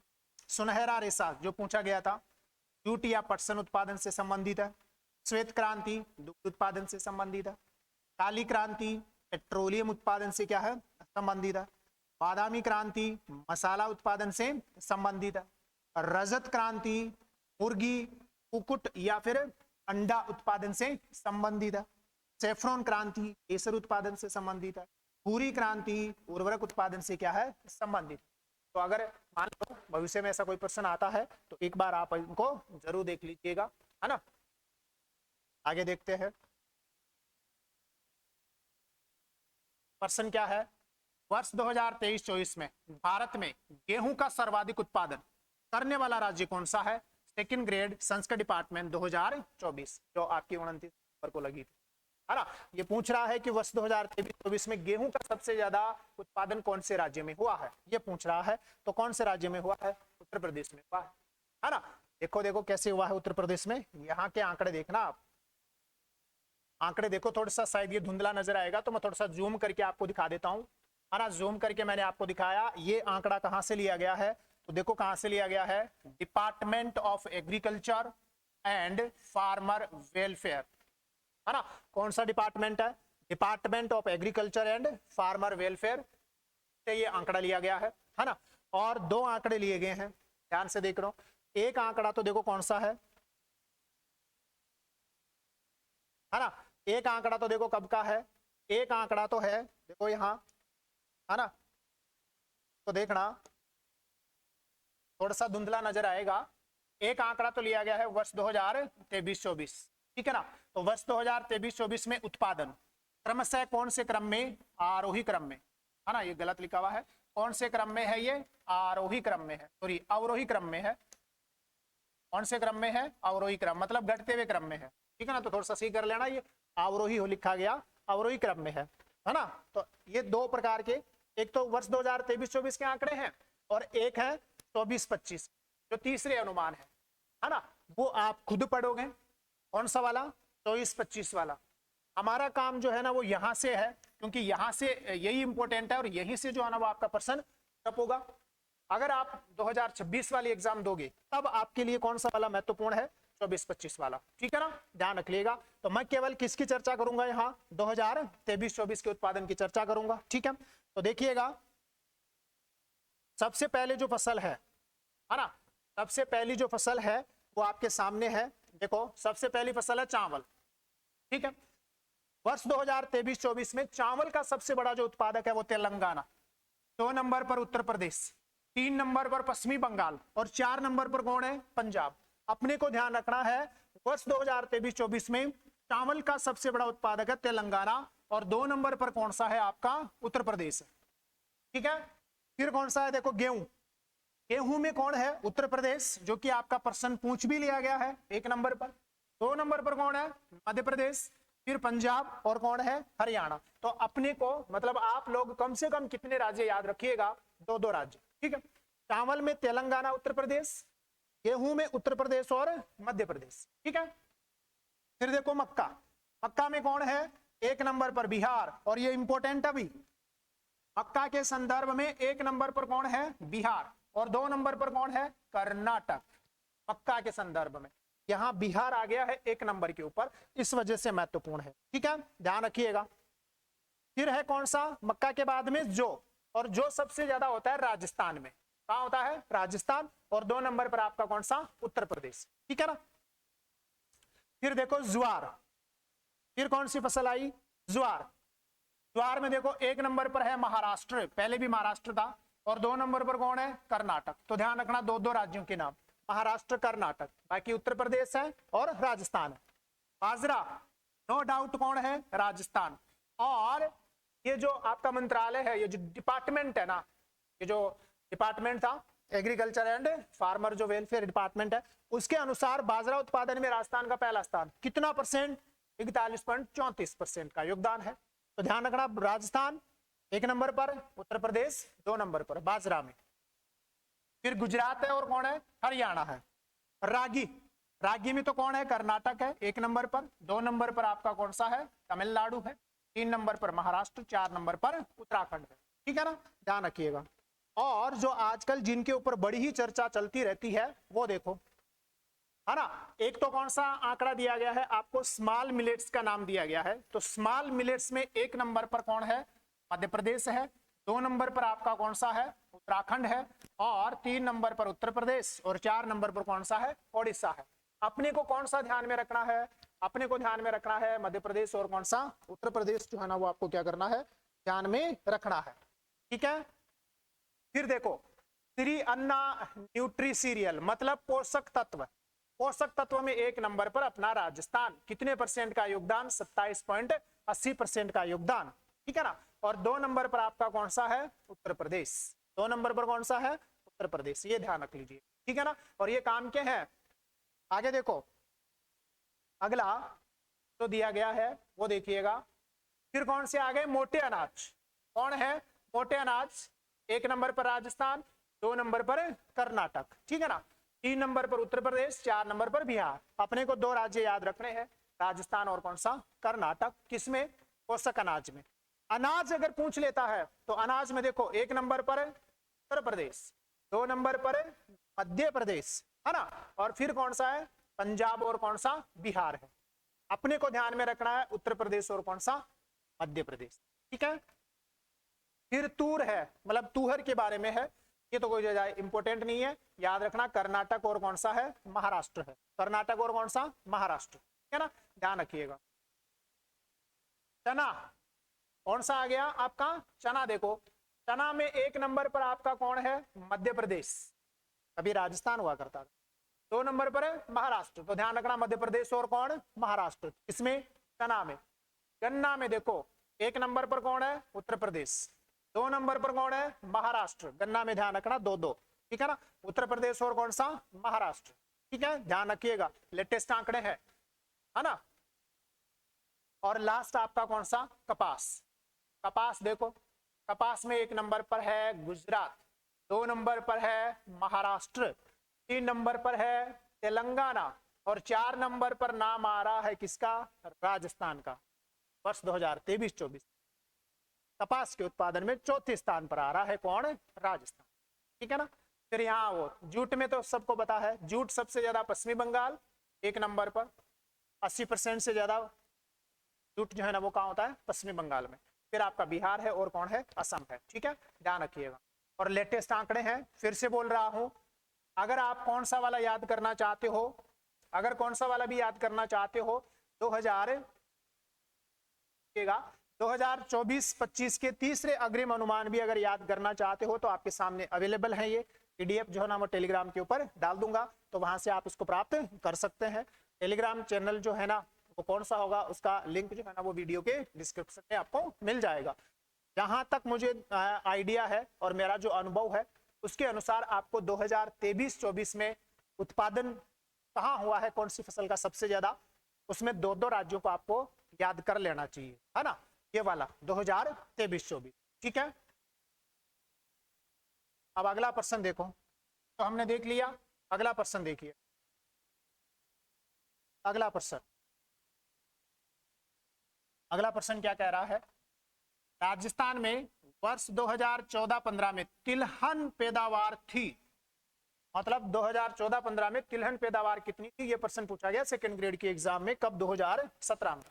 अब अपने को क्या पता कितनी, है ना, अपने को लेटेस्ट पता होना चाहिए। तो लेटेस्ट देखो अब किसके अनुसार, राजस्थान की जो आर्थिक समीक्षा है उसके अनुसार, है ना। और यहाँ कुछ बातें जो है शायद आपको थोड़ा कम नजर आ रहा है, तो मैं इसको थोड़ा सा जूम भी कर देता हूं ताकि थोड़ा ज्यादा नजर आ जाए, है ना, थोड़ा और भी नजर आ जाए। क्या इतना देखो आप, पहला लिखा हुआ है खरीफ तिलहन। तो खरीफ तिलहन वर्ष 2024-25 का अनुमान है 39.51 लाख मीट्रिक टन किसका उत्पादन होना है, खरीफ तिलहन का। ऐसा अनुमान है कि वर्ष 2024-25 में खरीफ तिलहन का उत्पादन होगा 39.51 लाख मीट्रिक टन, जबकि वर्ष 2023-24 में ये कितना हुआ था, 37.24 लाख मीट्रिक टन। मतलब 23-24 की तुलना में आपके 24-25 में खरीफ के तिलहन उत्पादन में क्या हो रही है, वृद्धि ही हो रही है, कमी नहीं हो रही। अच्छी बात है। रबी का तिलहन देखो, रबी का तिलहन 2024-25 में कितना उत्पादन होने की संभावना है, 56.66 लाख मीट्रिक टन होने की संभावना है, जबकि वर्ष 2023-24 में कितना हुआ था, 63.98 लाख मीट्रिक टन। मतलब ये ध्यान रखना, रबी के तिलहन उत्पादन में क्या होने की संभावना है, कमी होने की संभावना है, क्योंकि 23-24 में तो कितना था, 63.98 लाख मीट्रिक टन उत्पादन हुआ था, और 24-25 में 56.66 लाख मीट्रिक टन उत्पादन होने की संभावना है। तो कमी हो रही है इसके उत्पादन में, रबी के तिलहन के उत्पादन में। ठीक है, फिर कुल तिलहन देखो, वर्ष 2024-25 में कितना उत्पादन होगा, 96.17 लाख मीट्रिक टन। वर्ष 2023-24 में कितना हुआ था, 101.22 लाख मीट्रिक टन। मतलब कुल तिलहन के उत्पादन में भी क्या होने की संभावना, कमी होने की संभावना। मतलब तीन आंकड़े स्पेशल आ गए। तिलहन के उत्पादन, खरीफ के तिलहन के उत्पादन में तो वृद्धि हो रही है, रबी के तिलहन उत्पादन में कमी हो रही है, ऐसा अनुमान है, और कुल तिलहन उत्पादन में भी क्या हो रही है, कमी हो रही है, ऐसा अनुमान है। ठीक है, ध्यान रखिएगा, है ना। इंपॉर्टेंट आंकड़े हैं ये आप लोगों के लिए, ध्यान रखिएगा। ठीक है ना। अगला प्रश्न देखो, ये बिल्कुल इजी प्रश्न है, तब तक आप इसका आंसर दो, मैं थोड़ा सा पानी वगैरह पी लेता हूं, है ना। आंसर दो।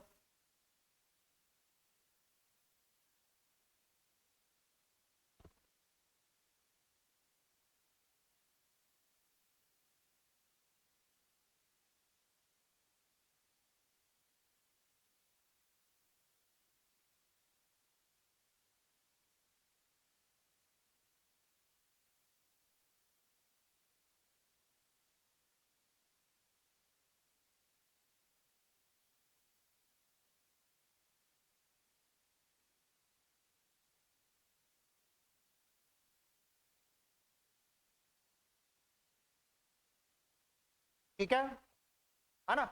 तो देखो क्या प्रश्न था, नाबार्ड राष्ट्रीय कृषि एवं ग्रामीण विकास बैंक की स्थापना हुई, सेकेंड ग्रेड एग्जाम 2017।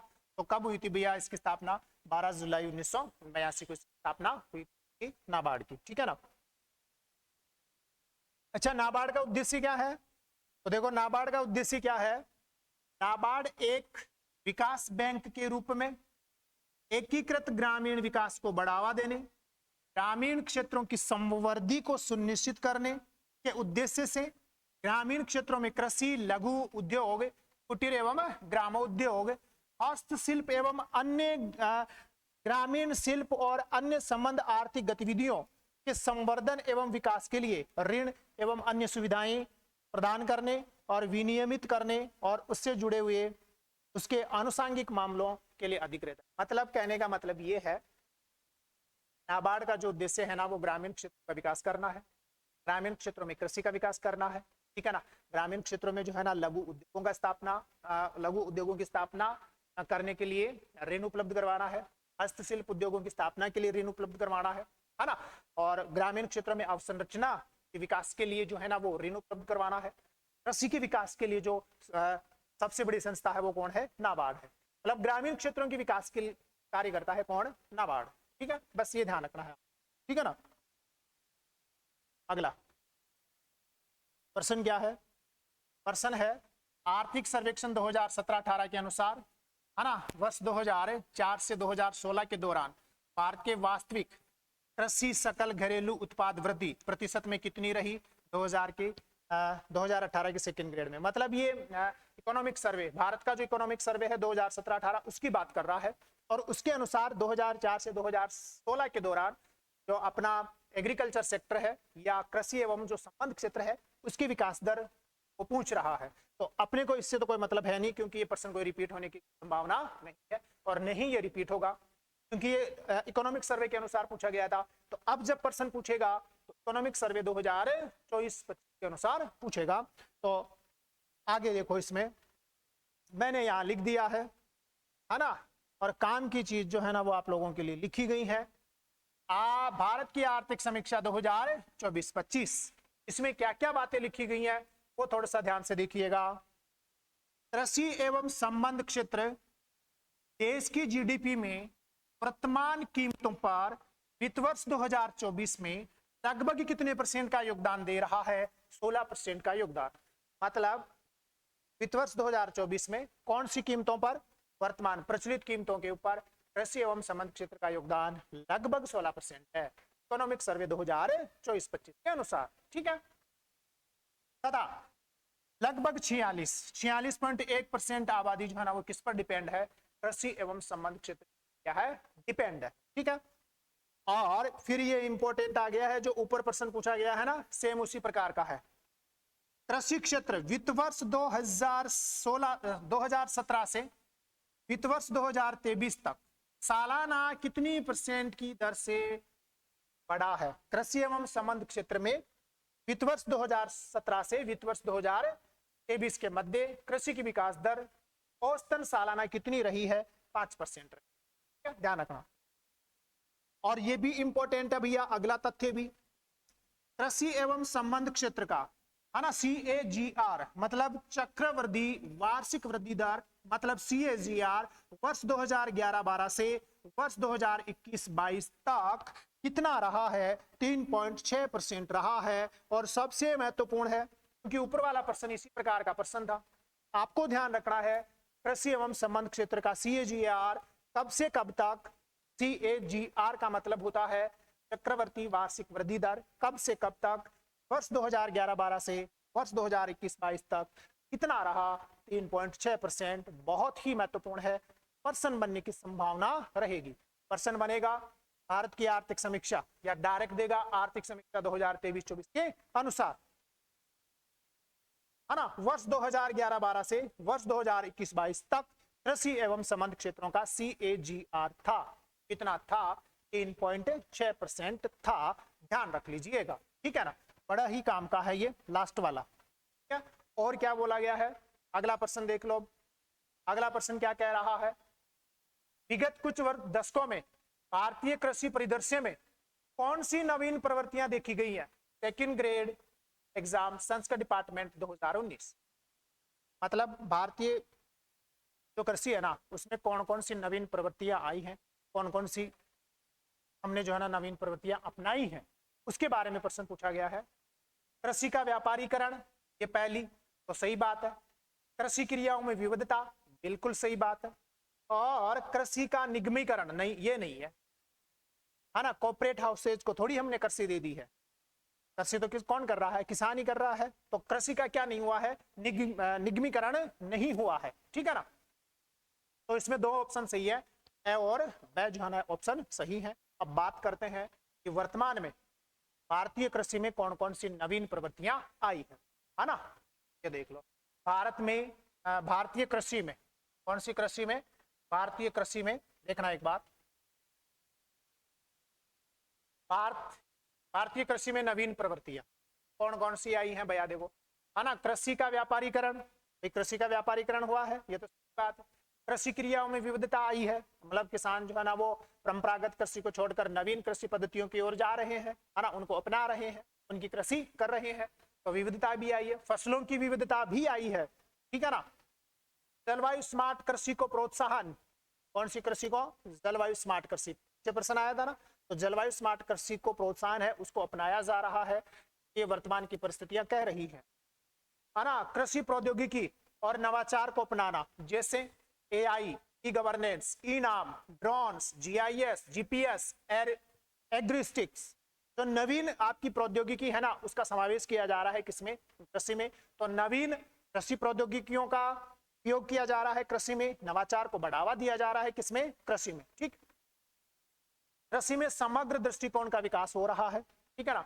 मूल्य श्रृंखला का विकास किया जा रहा है, ताकि जो मतलब खाद्य प्रसंस्करण जो है ना अवसंरचना जो है उसका विकास किया जा रहा है। समावेशी विकास और सामाजिक सुरक्षा को प्रोत्साहन दिया जा रहा है, ठीक है ना। यथार्थवादी कृषि को प्रोत्साहन दिया जा रहा है। कृषि में नारीवाद या कृषि का नारीकरण किया जा रहा है। कृषि का नारीकरण का मतलब होता है कि भारत में जो कृषि सेक्टर है उसमें महिलाओं की भूमिका बढ़ रही है, ज्यादा से ज्यादा महिला किसान जो है ना वो सामने आ रही हैं, तो कृषि में नारीकरण को बढ़ावा दिया जा रहा है। यथार्थवादी कृषि को प्रोत्साहन दिया जा रहा है। ये भारतीय कृषि की क्या है? नवीन प्रवृत्तियां हैं, ठीक है, ध्यान रखिएगा। अगला प्रश्न क्या है ना, अगला प्रश्न क्या है? दुग्ध उत्पादन की दृष्टि से भारत का विश्व में कौन सा स्थान है? सेकेंड ग्रेड एग्जाम 2023 30/7/2023 को लगा था। तो दुग्ध उत्पादन में भारत का कौन सा स्थान अभी? तो दुग्ध उत्पादन में भारत का पहला स्थान, सीधी बात है ना। उस समय भी पहला स्थान था, आज भी दुग्ध उत्पादन में भारत का क्या है? पहला ही स्थान है। तो देखो हमने आपके लिए लेटेस्ट आंकड़े प्रस्तुत कर दिए हैं, तो देखने का प्रयास कीजिएगा, है ना। लेटेस्ट आंकड़े कहाँ के हैं? पशुपालन और डेयरी विभाग, मत्स्य पालन, पशुपालन और डेयरी मंत्रालय, भारत सरकार की वार्षिक रिपोर्ट 2024-25 के अनुसार है ये। तो लेटेस्ट आंकड़े हैं अपने पास, घबराने की कोई जरूरत नहीं है, ठीक है ना। क्योंकि मेरा उद्देश्य है सेकेंड ग्रेड में भारत की कृषि के विकास से संबंधित कोई भी प्रश्न जो आपका गलत ना हो। जो भी 1 या 2 प्रश्न आए वो आपके क्या होने चाहिए? सही होने चाहिए, ठीक है। देखो विश्व स्तर पर भारत, ये पूछ लेगा अभी, विश्व स्तर पर भारत 239.30 मिलियन टन प्रति वर्ष दुग्ध उत्पादन करता है, और इस उत्पादन के साथ क्या है? पहले स्थान पर है। भारत विश्व के कुल दूध का कितना % उत्पादित कर रहा है? 25%। मतलब दुग्ध उत्पादन में भारत का, विश्व के दूध उत्पादन में भारत का कौन सा, मतलब भारत का परसेंटेज कितना है? 25%। भारत विश्व के कुल दुग्ध उत्पादन का 25% उत्पादित करता है, ठीक।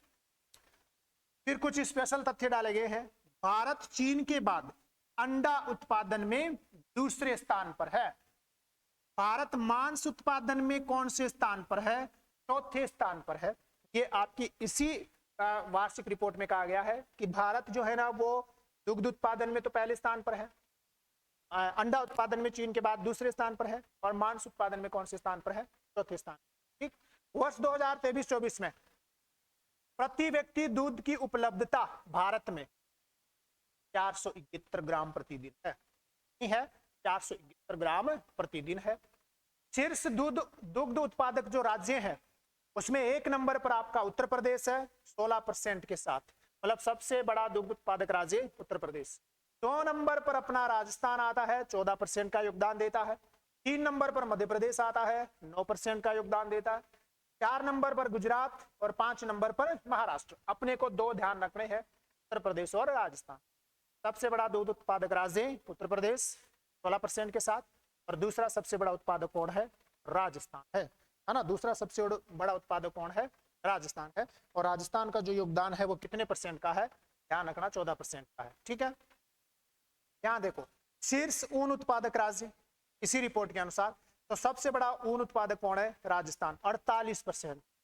देश के कुल ऊन उत्पादन का 48% ऊन कहां उत्पादित होता है? राजस्थान। जम्मू कश्मीर 23%, ये 2 ही ध्यान रखना। फिर तो गुजरात है और महाराष्ट्र है। मतलब सबसे बड़े ऊन उत्पादक राज्य हैं राजस्थान और जम्मू कश्मीर, ठीक है, ध्यान रखिएगा। अगला देखिएगा, अगला प्रश्न क्या है? आर्थिक समीक्षा 2024-25 के अनुसार, किसके अनुसार है? आर्थिक समीक्षा 2024-25 के अनुसार राजस्थान का मूंगफली उत्पादन में देश में कौन सा स्थान है? प्रश्न कहीं आया हुआ नहीं है, मैंने बनाया है। आर्थिक समीक्षा 2024-25 के अनुसार राजस्थान का मूंगफली उत्पादन में कौन सा स्थान है? तो ध्यान रखना दूसरा स्थान है। कौन सा स्थान है? दूसरा स्थान है। ठीक है, ध्यान रखिएगा। अब देखो थोड़ी सी आर्थिक समीक्षा की बात कर ले, है ना। यहाँ देखो मैं जूम करके दिखा देता हूँ आपको, है ना। यहाँ से देखना है आपको, राई सरसों के उत्पादन में पहले स्थान पर राजस्थान 42.13%, आर्थिक समीक्षा 2024 के अनुसार। बाजरा उत्पादन में पहले स्थान पर राजस्थान 44.66%, इकोनॉमिक सर्वे के अनुसार। ठीक है। कुल तिलहन उत्पादन में पहले स्थान पर राजस्थान 22.78%, पोषक अनाज उत्पादन में पहले स्थान पर राजस्थान 15.66%, ग्वार के उत्पादन में भी पहले स्थान पर कौन है? राजस्थान है। मतलब ये जो 5 फसलें हैं आर्थिक समीक्षा के अनुसार, राई सरसों, बाजरा, कुल तिलहन और पोषक अनाज, इनके उत्पादन में राजस्थान का देश भर में पहला स्थान है। ठीक है। यहाँ आप राई सरसों का परसेंटेज भी ध्यान रखना 46.13%, और बाजरे का भी याद रखना इकोनॉमिक सर्वे के अनुसार 44.66%। ठीक है। फिर आगे देखो, आगे देखो, है ना।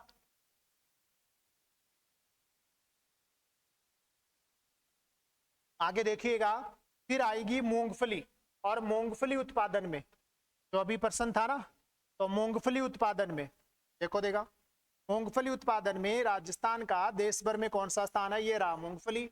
1 नंबर पर गुजरात है, 2 नंबर पर अपना कौन है? राजस्थान है। इंपॉर्टेंट है, मूंगफली के उत्पादन में देश भर में राजस्थान का दूसरा स्थान है। ठीक है, ध्यान रखना। फिर 3 फसलें हैं।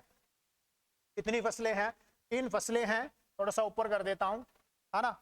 फिर कितनी फसलें हैं? 3 फसलें। एक तो आपका कौन सा? ज्वार, एक कौन सा? चना, और एक कौन सा? कुल तिलहन। और सॉरी 4 फसलें हैं, ज्वार, चना, कुल दलहन और सोयाबीन, है ना। देखो, ज्वार, चना और कुल दलहन और कौन सा? सोयाबीन। इनके उत्पादन में राजस्थान का देश भर में कौन सा स्थान है? तीसरा स्थान, है ना। ज्वार उत्पादन में तीसरा स्थान, चना उत्पादन में तीसरा स्थान, कुल दलहन उत्पादन में भी तीसरा स्थान, और कुल सोयाबीन उत्पादन में भी कौन सा स्थान? तीसरा स्थान। ये ध्यान रखना, 4 फसलों के उत्पादन में तीसरा स्थान, मूंगफली के उत्पादन में दूसरा स्थान, और 5 फसलों के उत्पादन में पहला स्थान। किसका? राजस्थान का। ठीक है, ध्यान रखिएगा, है ना। अगला प्रश्न, अगला प्रश्न, भारत में निम्नलिखित में से कौन सा क्षेत्र कृषि के बाद दूसरा सबसे अधिक रोजगार प्रदान करने वाला क्षेत्र है? और ये आया था 2nd ग्रेड एग्जाम आपका 12/2/2023 में। मतलब कृषि के बाद दूसरा सबसे ज्यादा रोजगार कौन सा क्षेत्र उपलब्ध करवाता है? तो बिल्कुल इजी आंसर है इसका, कौन सा? वस्त्र एवं कपड़ा उद्योग। ठीक है, ये तो कोई इतना हार्ड नहीं है ना। अब निम्नलिखित कथनों पर विचार कीजिएगा। देखो इस प्रकार का प्रश्न भी आया हुआ है 2nd ग्रेड की एग्जाम में, है ना। निम्नलिखित कथनों पर विचार कीजिए। कथन क्या कह रहा है? वर्ष 2021-22 में राजस्थान का सकल राज्य घरेलू उत्पाद मतलब जीएसडीपी उत्तर कीमतों पर इतना था। ठीक है, अपने को ये याद करना नहीं है, बस अपने को प्रश्न की प्रकृति ध्यान में रखनी है कि इस प्रकार का प्रश्न जा चुका है। ठीक है ना। कथन 2, राजस्थान के जीएसवीए में क्षेत्रवार योगदान कृषि का इतना %, उद्योग का इतना %, और सेवाओं का इतना %। तो जब ये प्रश्न पूछा गया था उस समय ये दोनों ही कथन क्या थे? सही थे। ठीक है ना। अब हमें इस प्रकार के आंकड़े कम से कम ध्यान में रखने हैं, ताकि आगे अगर प्रश्न पूछा जाए तो अपना क्या नहीं होना चाहिए। ठीक है, ये लो जी आपके सामने है ना, जो आंकड़े हैं आर्थिक समीक्षा 2024-25, दोनों आंकड़े मैंने कर दिए हैं। पहला जो मैंने दिया है वो दिया है प्रचलित कीमतों पर राज्य के जीएसवीए में क्षेत्रवार योगदान और वृद्धि दर, और वर्ष कौन सा है?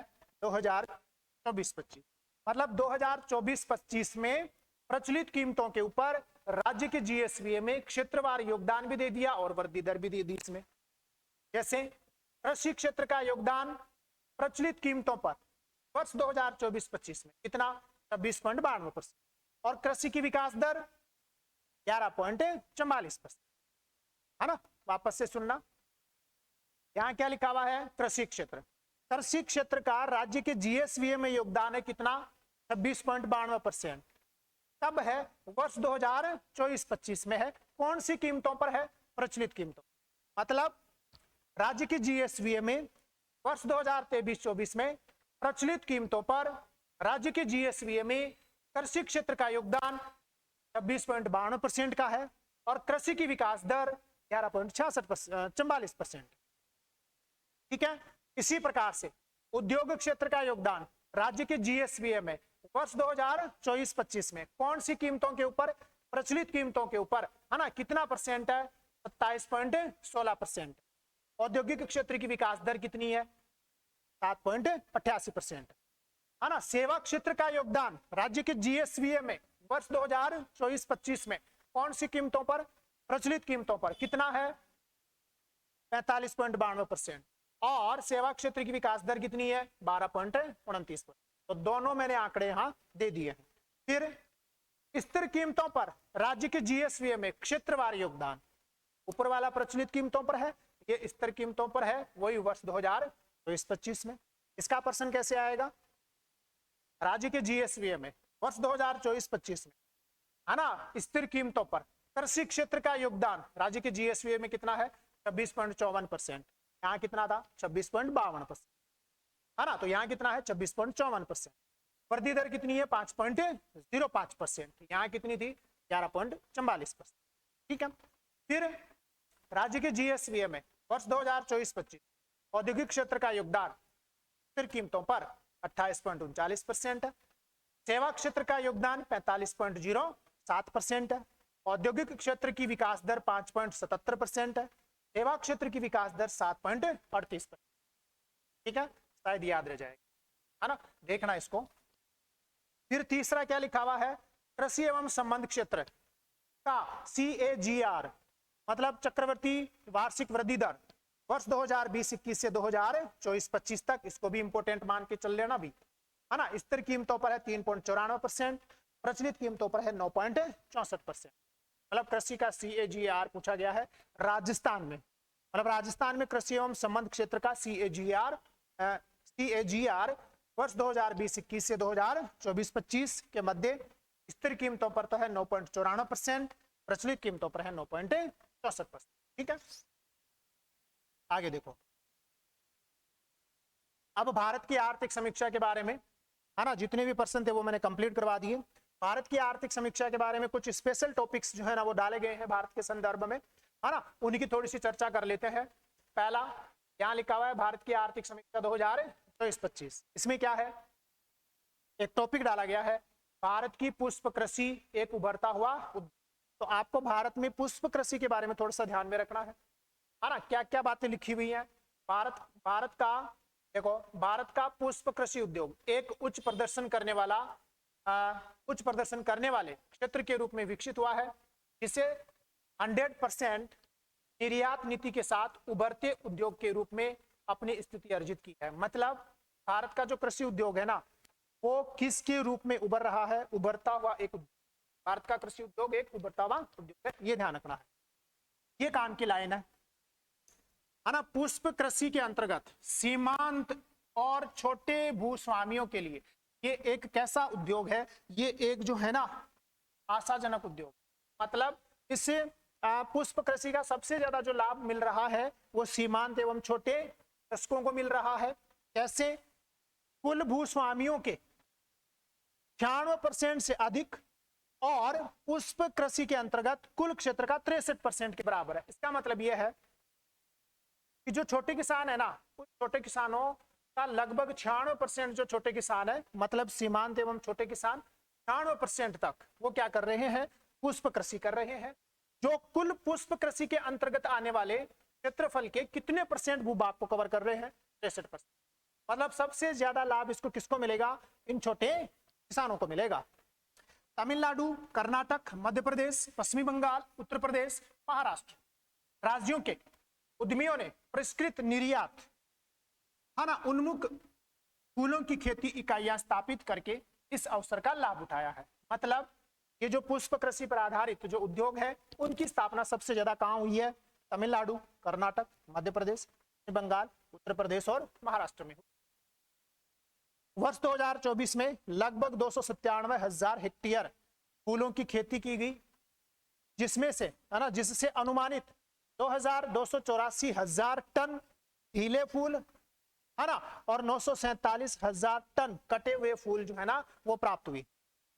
वर्ष 2024 में भारत ने 19,678 मीट्रिक टन फूलों से बने उत्पादों का निर्यात किया, जिससे 717.83 करोड़ या 86.63 मिलियन अमेरिकी डॉलर की क्या हुई है, आय हुई है। भारत ने सबसे ज्यादा पुष्पों का निर्यात कहां किया? निर्यात USA, Netherland, UAE, UK, Canada और मलेशिया को किया गया। तो ये एक इंपॉर्टेंट है, आर्थिक समीक्षा में दिया गया है, हो सकता है प्रश्न पूछ ले, है ना। प्रश्न कैसे पूछ ले उसकी डिटेल मैंने आगे दी है, मैंने आगे लिखा है, ठीक है ना। और वो कैसे है प्रश्न वो मैं भी आपको दिखा दूंगा। फिर आर्थिक समीक्षा के अनुसार कुछ कथन हो रहा है और ये महत्वपूर्ण कथन अभी ध्यान रखना। वित्त वर्ष 2015 से वित्त वर्ष 2023 के दौरान वर्तमान मूल्यों पर मत्स्य क्षेत्र का CAGR 63.67% रहा है, ठीक है ना। और पशुधन का कितना रहा है? 12.19% रहा है। वर्ष 2011-12 से 2020-21 के दौरान, और ये तो सबसे ज्यादा इंपॉर्टेंट है, सबसे ज्यादा इंपॉर्टेंट है क्योंकि इस प्रकार का प्रश्न पीछे पूछा जा चुका है सेकंड ग्रेड के एग्जाम में। तो क्या है? वर्ष 2011-12 से वर्ष 2020-21 के दौरान कृषि एवं संबंध क्षेत्र का CAGR किसको छोड़कर, वानिकी और लॉगिंग को छोड़कर, सर्वाधिक क्रमशः रहा है आंध्र प्रदेश का, और कितना रहा है? 8.8। 2 नंबर पर कौन है? मध्य प्रदेश 6.3। 3 नंबर पर कौन है? तमिलनाडु 4.8%। मतलब आपको ये ध्यान रखना है वर्ष 2011-12 से वर्ष 2020-21 तक कृषि एवं संबंध क्षेत्र का CAGR सर्वाधिक कौन से राज्य का रहा? आंध्र प्रदेश का। सबसे महत्वपूर्ण ध्यान रखना, ठीक है ना। आगे देखो, फिर एक बात जो है ना वो किसके बारे में भी बताई गई है वो भी देख लेना। ग्रामीण अर्थव्यवस्था में बदलाव, बागवानी का अवधि। तो यहाँ एक चर्चा अंगूर की खेती के लिए की गई है आर्थिक समीक्षा में, वो थोड़ा सा ध्यान रखना। अंगूर उगाने वाले प्रमुख राज्य हैं महाराष्ट्र, कर्नाटक, तमिलनाडु और कौन सा? मिजोरम। बस इतना सा ध्यान रखना है। अंगूर उगाने वाले महाराष्ट्र, कर्नाटक, तमिलनाडु और मिजोरम है। वर्ष 2023-24 में वैश्विक स्तर पर है ना 3,460.70 करोड़ मूल्य के ताजा अंगूरों की शिपिंग की गई। नासिक में अंगूरों की खेती की कहानी बताती है कि किस प्रकार निर्यातोन्मुखी कृषि, मतलब ये नवीन कृषि प्रवृत्ति है भारत में। कौन सी? निर्यातोन्मुखी कृषि।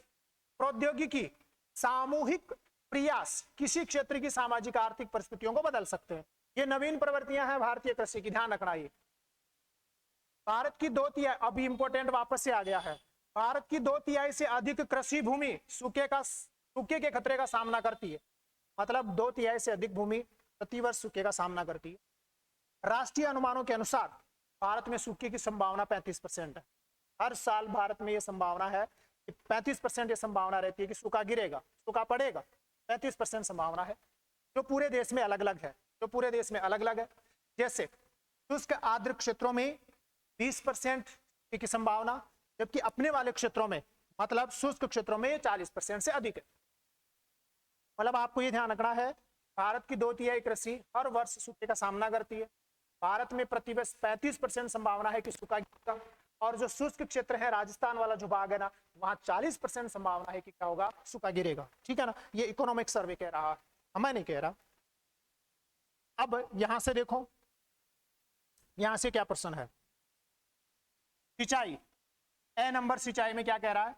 2015-16 से 2020-21 के बीच सिंचाई क्षेत्र का कवरेज सकल फसल क्षेत्र के 49.3% से बढ़कर कितना हो गया है? 55% हो गया है ना। मतलब अपने यहाँ सकल फसली क्षेत्र में सिंचाई का जो कवरेज है अभी कितना है? 55% है। तथा सिंचाई की सघनता 144.2% से बढ़कर 154.5% हो गई है, ठीक है ना। और ये है सबसे महत्वपूर्ण प्रश्न, ये वाला। पंजाब 98%, हरियाणा 94%, तेलंगाना 86%, उत्तर प्रदेश 84% राज्य अपने सकल फसली क्षेत्र का उच्च सिंचाई कवरेज प्रदर्शित करते हैं। और इंपॉर्टेंट है क्योंकि इस प्रकार का प्रश्न सेकंड ग्रेड में पूछ लिया गया है। ठीक है, पंजाब, हरियाणा, तेलंगाना, उत्तर प्रदेश। पंजाब 98%, हरियाणा 94%, तेलंगाना 86%, उत्तर प्रदेश 84%। ठीक है, झारखंड, असम 20% से भी कम सिंचाई कवरेज के साथ काफी क्या है, पीछे है। अपने लिए पंजाब वाला, हरियाणा वाला, तेलंगाना वाला, उत्तर प्रदेश वाला महत्वपूर्ण है। अब किस प्रकार के प्रश्न बनेंगे इकोनॉमिक सर्वे के अनुसार, तो मैंने कुछ प्रश्न बनाने के प्रयास किए हैं, उन पर विचार कर रहा। देखो, निम्नलिखित कथनों पर विचार कीजिए और सत्य कथन का चयन कीजिए। ये वाला आप आंसर दो, तब तक मैं थोड़ा सा पानी पी लेता हूं।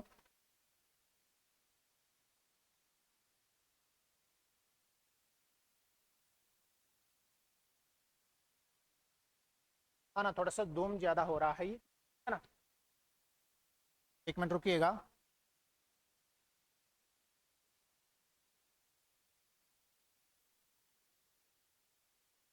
नहीं है मतलब, है ना, बाद में आ रहा है। ठीक है, तो प्रश्न को पढ़ो भाई। देखो प्रश्न क्या कह रहा है ना। पुष्प कृषि उद्योग एक उभरता हुआ उद्योग है, तो बिल्कुल सही है, अभी तो हमने देखा। फिर क्या है, पुष्प कृषि का लाभ सीमांत एवं छोटे भूस्वामी को मिल रहा है, ये भी सही है। फिर तीसरा, तमिलनाडु, कर्नाटक, मध्य प्रदेश, पश्चिमी बंगाल, उत्तर प्रदेश, महाराष्ट्र राज्यों में परिष्कृत निर्यात उन्मुखी फूलों की खेती की इकाइयां स्थापित की गई, तो ये कथन भी क्या है, सही है। मतलब ये सारे ही कथन क्या है, सही है। इसके बारे में, पुष्प कृषि के बारे में, है ना, ध्यान रख लीजिए। आगे प्रश्न देखो, ये फिर से आर्थिक समीक्षा, और ये तो इंपॉर्टेंट प्रश्न अभी। प्रश्न क्या है, आर्थिक समीक्षा 2024-25 के अनुसार वर्ष 2011-12 से वर्ष 2020-21 तक कृषि एवं संबंध क्षेत्र का सर्वाधिक CAGR कौन से राज्य का रहा? अभी तो बताया, आंध्र प्रदेश, 2 नंबर पर मध्य प्रदेश और फिर तमिलनाडु। तो कौन से का रहा? आंध्र प्रदेश का रहा है सबसे ज्यादा, बाद में मध्य प्रदेश का रहा है, बाद में तमिलनाडु का रहा है। ठीक है ना, इंपॉर्टेंट प्रश्न है, ऐसे कैसे छपेगा, ध्यान रख लेना। ठीक है, अगला प्रश्न, और अगला प्रश्न क्या कह रहा है ना, अगला प्रश्न क्या कह रहा है वो देखो, कौन से राज्य अपने सकल फसली क्षेत्र का उच्च सिंचाई कवरेज प्रदर्शित करते हैं? मतलब कौन से ऐसे राज्य हैं जहां सर्वाधिक सकल फसल क्षेत्र के सर्वाधिक भूभाग पर सिंचाई की जाती है? तो अभी आया था ना, पंजाब 98%, हरियाणा 94%, के बाद में तेलंगाना, है ना, और उसके बाद में उत्तर प्रदेश आया था अभी। तो ध्यान रखना कौन है, पंजाब हरियाणा। कौन है, पंजाब हरियाणा, 98% और 94%। ये भी बहुत ही ज्यादा क्या है, महत्वपूर्ण प्रश्न है। ठीक है ना, अगला अगला प्रश्न क्या कह रहा है, थोड़ा सा ध्यान से पढ़ो। अगला प्रश्न क्या है, निम्नलिखित कथनों पर विचार कीजिए, सत्य कथन का चयन कीजिए। बुआई वाले नीवल क्षेत्र के लगभग 55% हिस्से पर सिंचाई की सुविधा उपलब्ध है। अभी तो हमने देखा था 50.3% से बढ़कर सकल फसल क्षेत्र में जो सिंचाई का जो कवरेज है वो कितना परसेंट हो गया है, 55%। तो कथन क्या है, सही है। भारत की 2/3 से अधिक कृषि भूमि सूखे के खतरे का सामना करती है, बिल्कुल करती है ना, प्रतिवर्ष। देश में सूखे की संभावना 35% है, बिल्कुल है, प्रतिवर्ष देश में सूखे की संभावना 35% है, यह भी सही है। सिंचित क्षेत्र के 8% क्षेत्र पर लघु सिंचाई सुविधाएं उपलब्ध है, बिल्कुल। भारत में इतना सिंचित क्षेत्र है, उसके केवल 8% भूभाग पर ही कौन सी सिंचाई सुविधाएं उपलब्ध है, लघु सिंचाई सुविधाएं, है ना। जैसे आपने सुना होगा, एक होती है कौन सी, वृहद, और एक कौन सी होती है, मध्यम, और एक होती है कौन सी, लघु सिंचाई परियोजना, है ना, ऐसी होती है।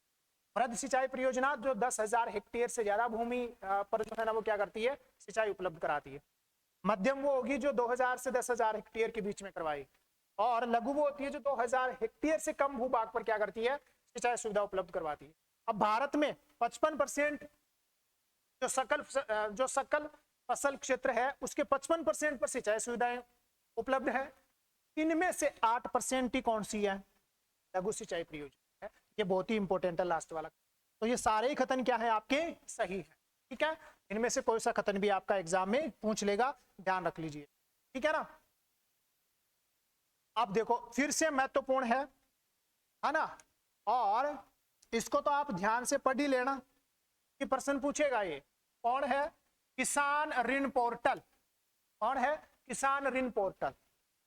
इसे कृषि और किसान है, कृषि और किसान कल्याण मंत्रालय, वित्त मंत्रालय, पशुपालन और डेयरी विभाग और आरबीआई तथा नाबार्ड के सहयोग से इसको क्या किया गया है? विकसित किया गया है। तो ये तो पूछेगा नहीं, ये पूछेगा इसकी शुरुआत कब हुई है? शुरुआत सितंबर 2023 में। और ये पूछेगा इसका उद्देश्य क्या है? उद्देश्य क्या है? ये किसान है भाई, है ना। ये कौन है? किसान है। किसान क्रेडिट कार्ड के तहत ऋण सेवाओं तक पहुंच की क्रांति लाना। मतलब जो केसीसी है ना, उस केसीसी को प्रत्येक किसान तक पहुंचाने के लिए, केसीसी में जो भी आपका समय लगता था, है ना,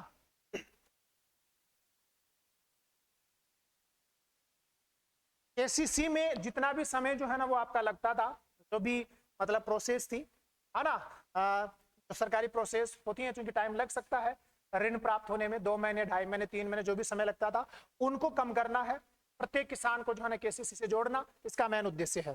देखो, किसानों को संशोधित ब्याज अनुदान योजना, है ना, मिस केसीसी के माध्यम से रियायती ऋण प्राप्त करने में मदद करता है।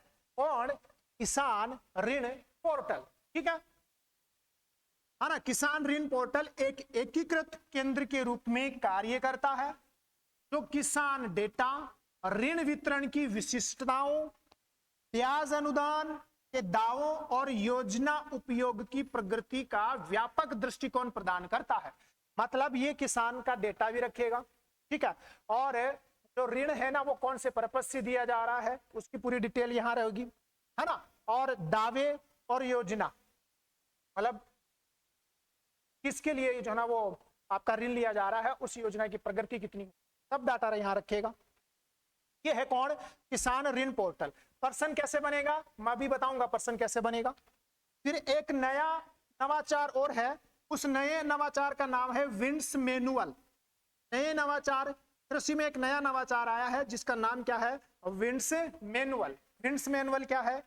Weather information network data system, है ना, मतलब मौसम सूचना पोर्टल डेटा सिस्टम है। करेगा क्या? इसका उद्देश्य क्या है? ब्लॉक एवं ग्राम पंचायत स्तर पर स्वचालित मौसम विज्ञान के केंद्रों और वर्षा गेज का एक नेटवर्क स्थापित करना, ये इसका उद्देश्य है ना। सारे जो नवाचार है वो मैंने आपको बता दिए हैं। अब देखो, अच्छा एक और है इकोनॉमिक सर्वे में, सॉरी, एक और है किसमें? इकोनॉमिक सर्वे में, है ना, एक नया कॉन्सेप्ट दिया गया है और बड़ा ही महत्वपूर्ण कॉन्सेप्ट है, कोई नहीं बताएगा आपको। कौन है? कृषि संधारणीयता का समग्र सूचकांक, मतलब IAS, मतलब कृषि सततता पर एक सूचकांक तैयार किया गया है। उस सूचकांक के बारे में आपको ध्यान में रखना है। क्या सूचकांक है ना, ये पर्यावरणीय है, थोड़ा सा सुधार लेना इसको। पर्यावरणीय स्वास्थ्य, मिट्टी और पानी की गुणवत्ता और सामाजिक आर्थिक से संबंधित, ये 51 है भैया, ध्यान रखना। कितना है? 51 है। 51 संकेतकों का उपयोग करके भारतीय कृषि अनुसंधान परिषद के द्वारा ये प्रश्न बन गया। कृषि संधारणीयता मतलब कृषि सततता, है ना। कौन है? कृषि संधारणीयता मतलब कृषि सततता का समग्र सूचकांक किसके द्वारा विकसित किया गया है? ICAR, भारतीय कृषि अनुसंधान परिषद के द्वारा विकसित किया गया है। कितने सूचकांक, कितने संकेतक जो है इन्होंने काम में लिए हैं? 51 संकेतक इन्होंने काम में लिए हैं, ठीक है। कृषि संधारणीयता के समग्र सूचकांक की गणना की गई है। IAS का औसत अनुमानित मूल्यांक, मतलब देश में जो आपकी कौन है कृषि संधारणीयता जो है ना, उसका जो अंक आया है, जो मूल्यांक आया है वो कितना आया है? 0.49। इसका मतलब यह है कि इसका अर्थ है भारतीय कृषि मध्यम रूप से संधारणीय है, मतलब भारतीय कृषि मध्यम रूप से सतत है। 100% भारतीय कृषि क्या नहीं है? सतत नहीं है, मध्यम रूप से है। तो ये वाला प्रश्न भी बन सकता है।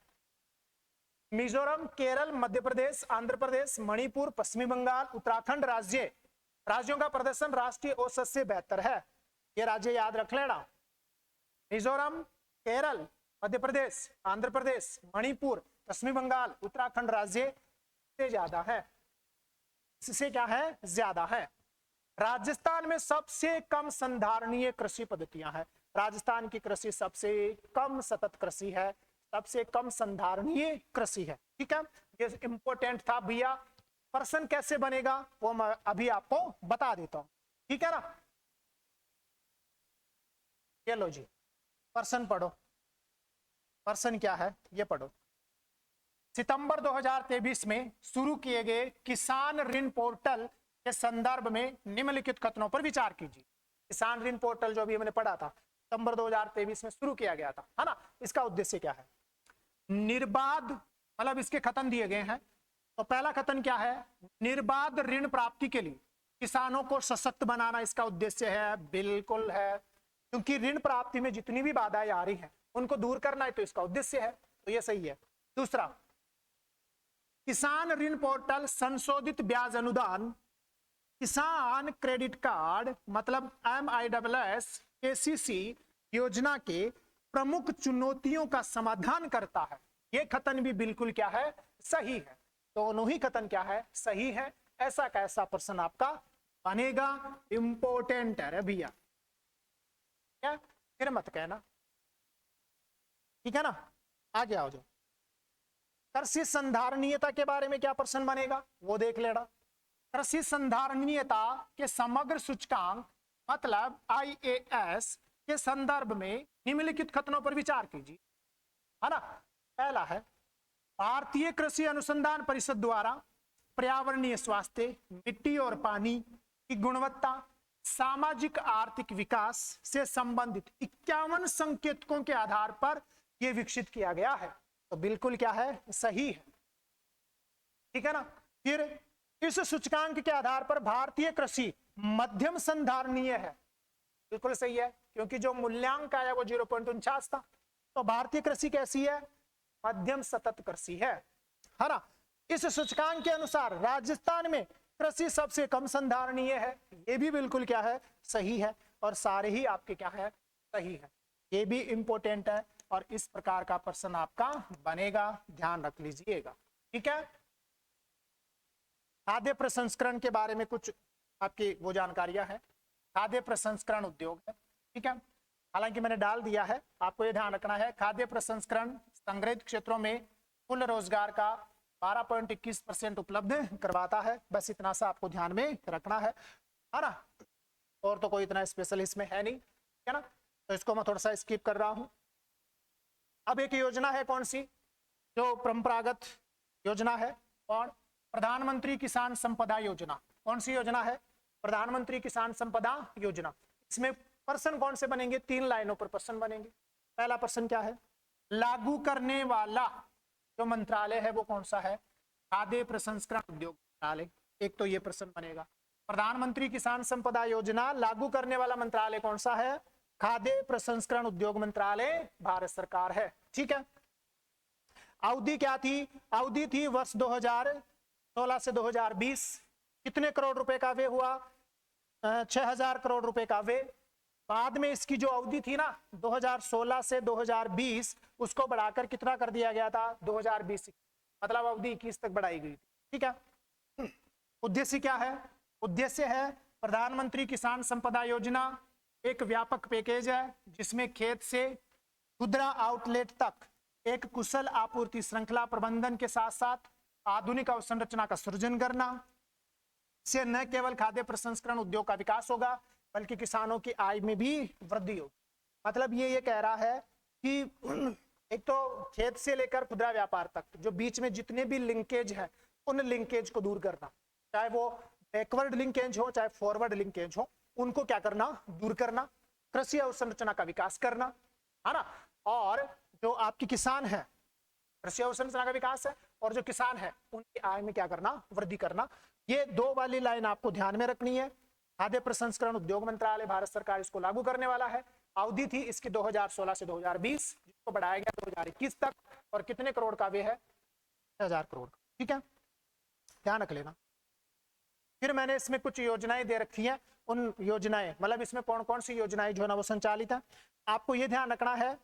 इसमें 2 योजनाएं जो संचालित है ना, मतलब प्रधानमंत्री किसान संपदा योजना में 2 योजनाएं, ये व्यापक पैकेज है, बहुत सारी योजनाएं इसमें क्या है शामिल है, अपने लिए 2 योजनाएं काम की हैं। एक तो मेगा फूड पार्क्स जो योजना है वो इसी प्रधानमंत्री किसान संपदा योजना का क्या है हिस्सा है, ठीक है, एक तो ये ध्यान रखना। और एक हमने पहले पढ़ लिया, कौन सा, ऑपरेशन ग्रीन्स, ये भी किसका हिस्सा है, ये भी किसका हिस्सा है, प्रधानमंत्री किसान संपदा योजना का हिस्सा है। ये 2 चीजें ध्यान रख लें, प्रधानमंत्री किसान संपदा योजना में मेगा फूड पार्क योजना शामिल है और ऑपरेशन ग्रीन्स आपका शामिल है। अगला प्रश्न देखो, प्रधानमंत्री कौन सा प्रश्न है, देखो प्रधानमंत्री किसान संपदा योजना के संदर्भ में सत्य कथन का चयन कीजिए। क्रियान्वयन कौन कर रही है, खाद्य प्रसंस्करण उद्योग मंत्रालय द्वारा क्रियान्वयन, अभी पढ़ा था, सही है।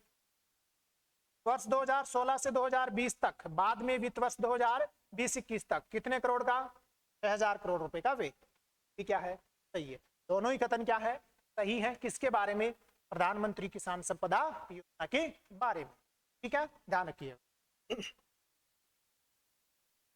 फिर कौन सी योजना है, देखो है ना, एक योजना है प्रधानमंत्री सूक्ष्म खाद्य प्रसंस्करण उद्यम उन्नयन योजना, प्रधानमंत्री सूक्ष्म खाद्य प्रसंस्करण उद्यम उन्नयन योजना,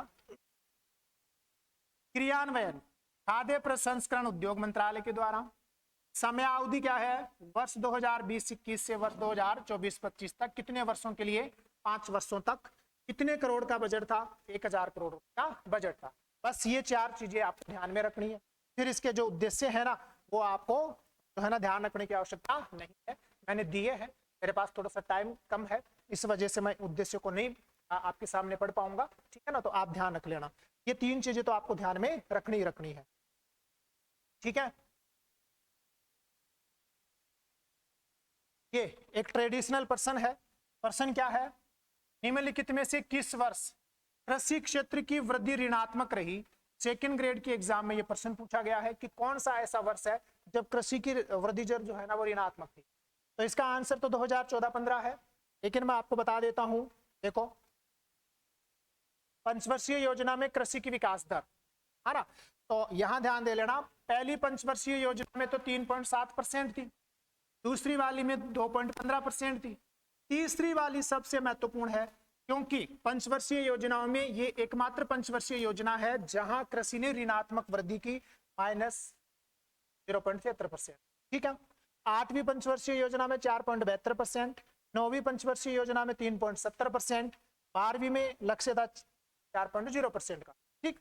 यहां से देखो ये रहा वित्त वर्ष 2014-15, क्योंकि बाद में पंचवर्षीय योजनाओं को क्या कर दिया गया, समाप्त कर दिया गया, तो 2014-15 में कृषि की विकास दर -0.2% ऋणात्मक थी, और यही प्रश्न आपका एग्जाम में क्या किया गया, पूछा गया, ठीक है।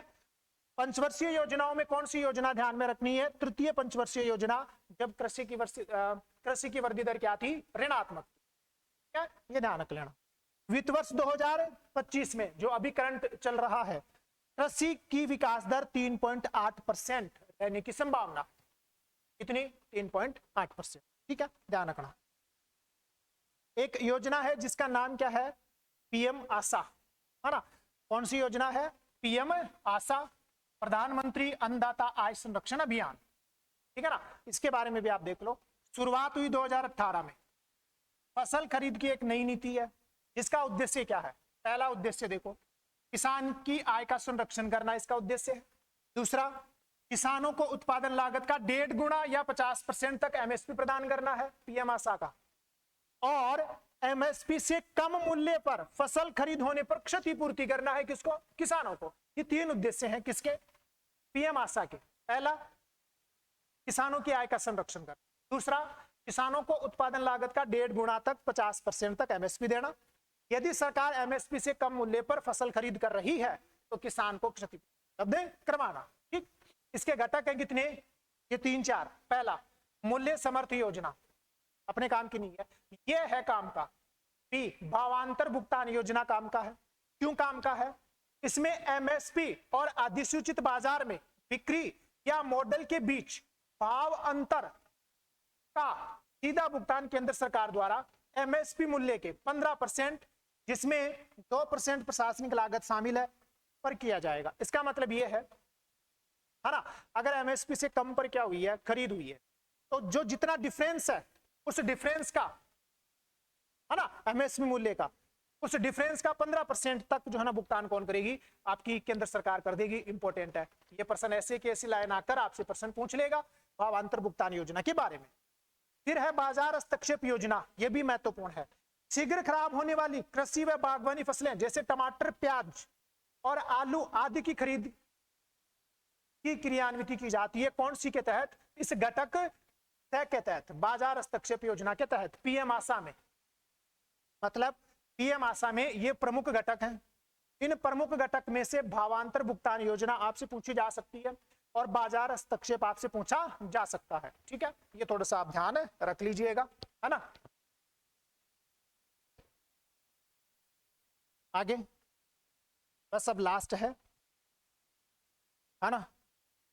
ये कुछ महत्वपूर्ण चीजें और हैं, मतलब वैसे ध्यान रखना कौन सी योजना है। राष्ट्रीय कृषि विकास योजना RKVY 2007-8, केंद्र राज्य वित्त पोषण 60-40। परंपरागत कृषि विकास योजना PKVY 2016-15-16, जैविक कृषि को प्रोत्साहन, केंद्र राज्य वित्त पोषण 60-40। राष्ट्रीय कृषि विस्तार एवं तकनीकी मिशन, केंद्र राज्य वित्त पोषण 60-40, और इसमें ये 3 मिशन जो है ना वो क्या है, शामिल हैं। कौन से वाले में, राष्ट्रीय कृषि विस्तार एवं तकनीकी जो मिशन है उसमें 3 मिशन शामिल है। पहला कृषि विस्तार पर उप मिशन, दूसरा बीज एवं रोपण सामग्री पर उप मिशन, तीसरा कृषि यंत्रीकरण पर उप मिशन। ये प्रश्न पूछा जा सकता है। फिर एक है राष्ट्रीय टिकाऊ सतत खेती मिशन, जिसमें केंद्र राज्य वित्त पोषण वही 60-40 है, और इसमें जो है ना ये 3 क्या है, मिशन शामिल हैं। कौन से वाले में, राष्ट्रीय टिकाऊ खेती मिशन में। वर्षा आधारित क्षेत्र विकास कार्यक्रम, मृदा परिरक्षण एवं मृदा स्वास्थ्य कार्ड वितरण, और कृषि वानिकी पर उपमिशन, है ना। और फिर भारत प्रथम स्थान रखता है दूध, दालें, मसाले, केला, आम और पपीता। ये आपका मैटर जो है ना, क्योंकि मैटर बहुत ज्यादा था, है ना, और सेशन बहुत ज्यादा लंबा हो जाता अगर थोड़ा सा धीरे चलता तो, ठीक है ना, क्योंकि फिर पूरी चीजों को कवर नहीं कर पाते। तो मैटर ज्यादा होने की वजह से थोड़ा फास्ट चलना पड़ा, ये मेरी मजबूरी है। मैं है ना वो नया चैनल मैंने शुरू किया है, इसका उद्देश्य सेकेंड ग्रेड की जो एग्जाम देने वाले विद्यार्थी हैं कि फर्स्ट पेपर में ज्यादा से ज्यादा क्वेश्चन करवाना, ऐसे टॉपिक करवाना सामान्यतः बच्चे छोड़ देते हैं या कोचिंग भी नहीं करवाता। उन टॉपिकों को मैं जो है ना यहाँ कवर करने का प्रयास करूंगा। मैंने पहले से ही है ना एक दूसरे चैनल के ऊपर विश्व की जनसंख्या और प्रवास से संबंधित जो है ना वो टॉपिक बहुत ही शानदार तरीके से डाल दिया है ना दूसरे चैनल के ऊपर। और जो आपकी पर्यावरणीय समस्याएं हैं और जो वैश्वीकरण रणनीतियां हैं उसके ऊपर भी मैंने पहले से कर लिया है, वो भी यूट्यूब पर अवेलेबल है चैनल के ऊपर, वो भी मैं आपको बता दूंगा, है ना, चैनल पर जो है ना लिंक दे दूंगा। और जो आपका वैश्वीकरण और उसके प्रभाव है उसका वीडियो भी मैं जो है ना पहले से यूट्यूब पर अपलोड कर चुका। और अब इकोनॉमिक्स से संबंधित जो टॉपिक है आपका भारत में कृषि का विकास, वो भी आपके सामने का जो PDF है वो भी आपको टेलीग्राम चैनल पर मिल जाएगा। टेलीग्राम चैनल का लिंक जो है आपको दे दिया जाएगा। क्या उम्मीद है आप जो है ना सेशन को एंजॉय करेंगे। अगर आपको सेशन अच्छा लगा तो आप लाइक कीजिएगा, और अगर मेरे चैनल पर आप नए हैं भी कीजिए। साथ ही आप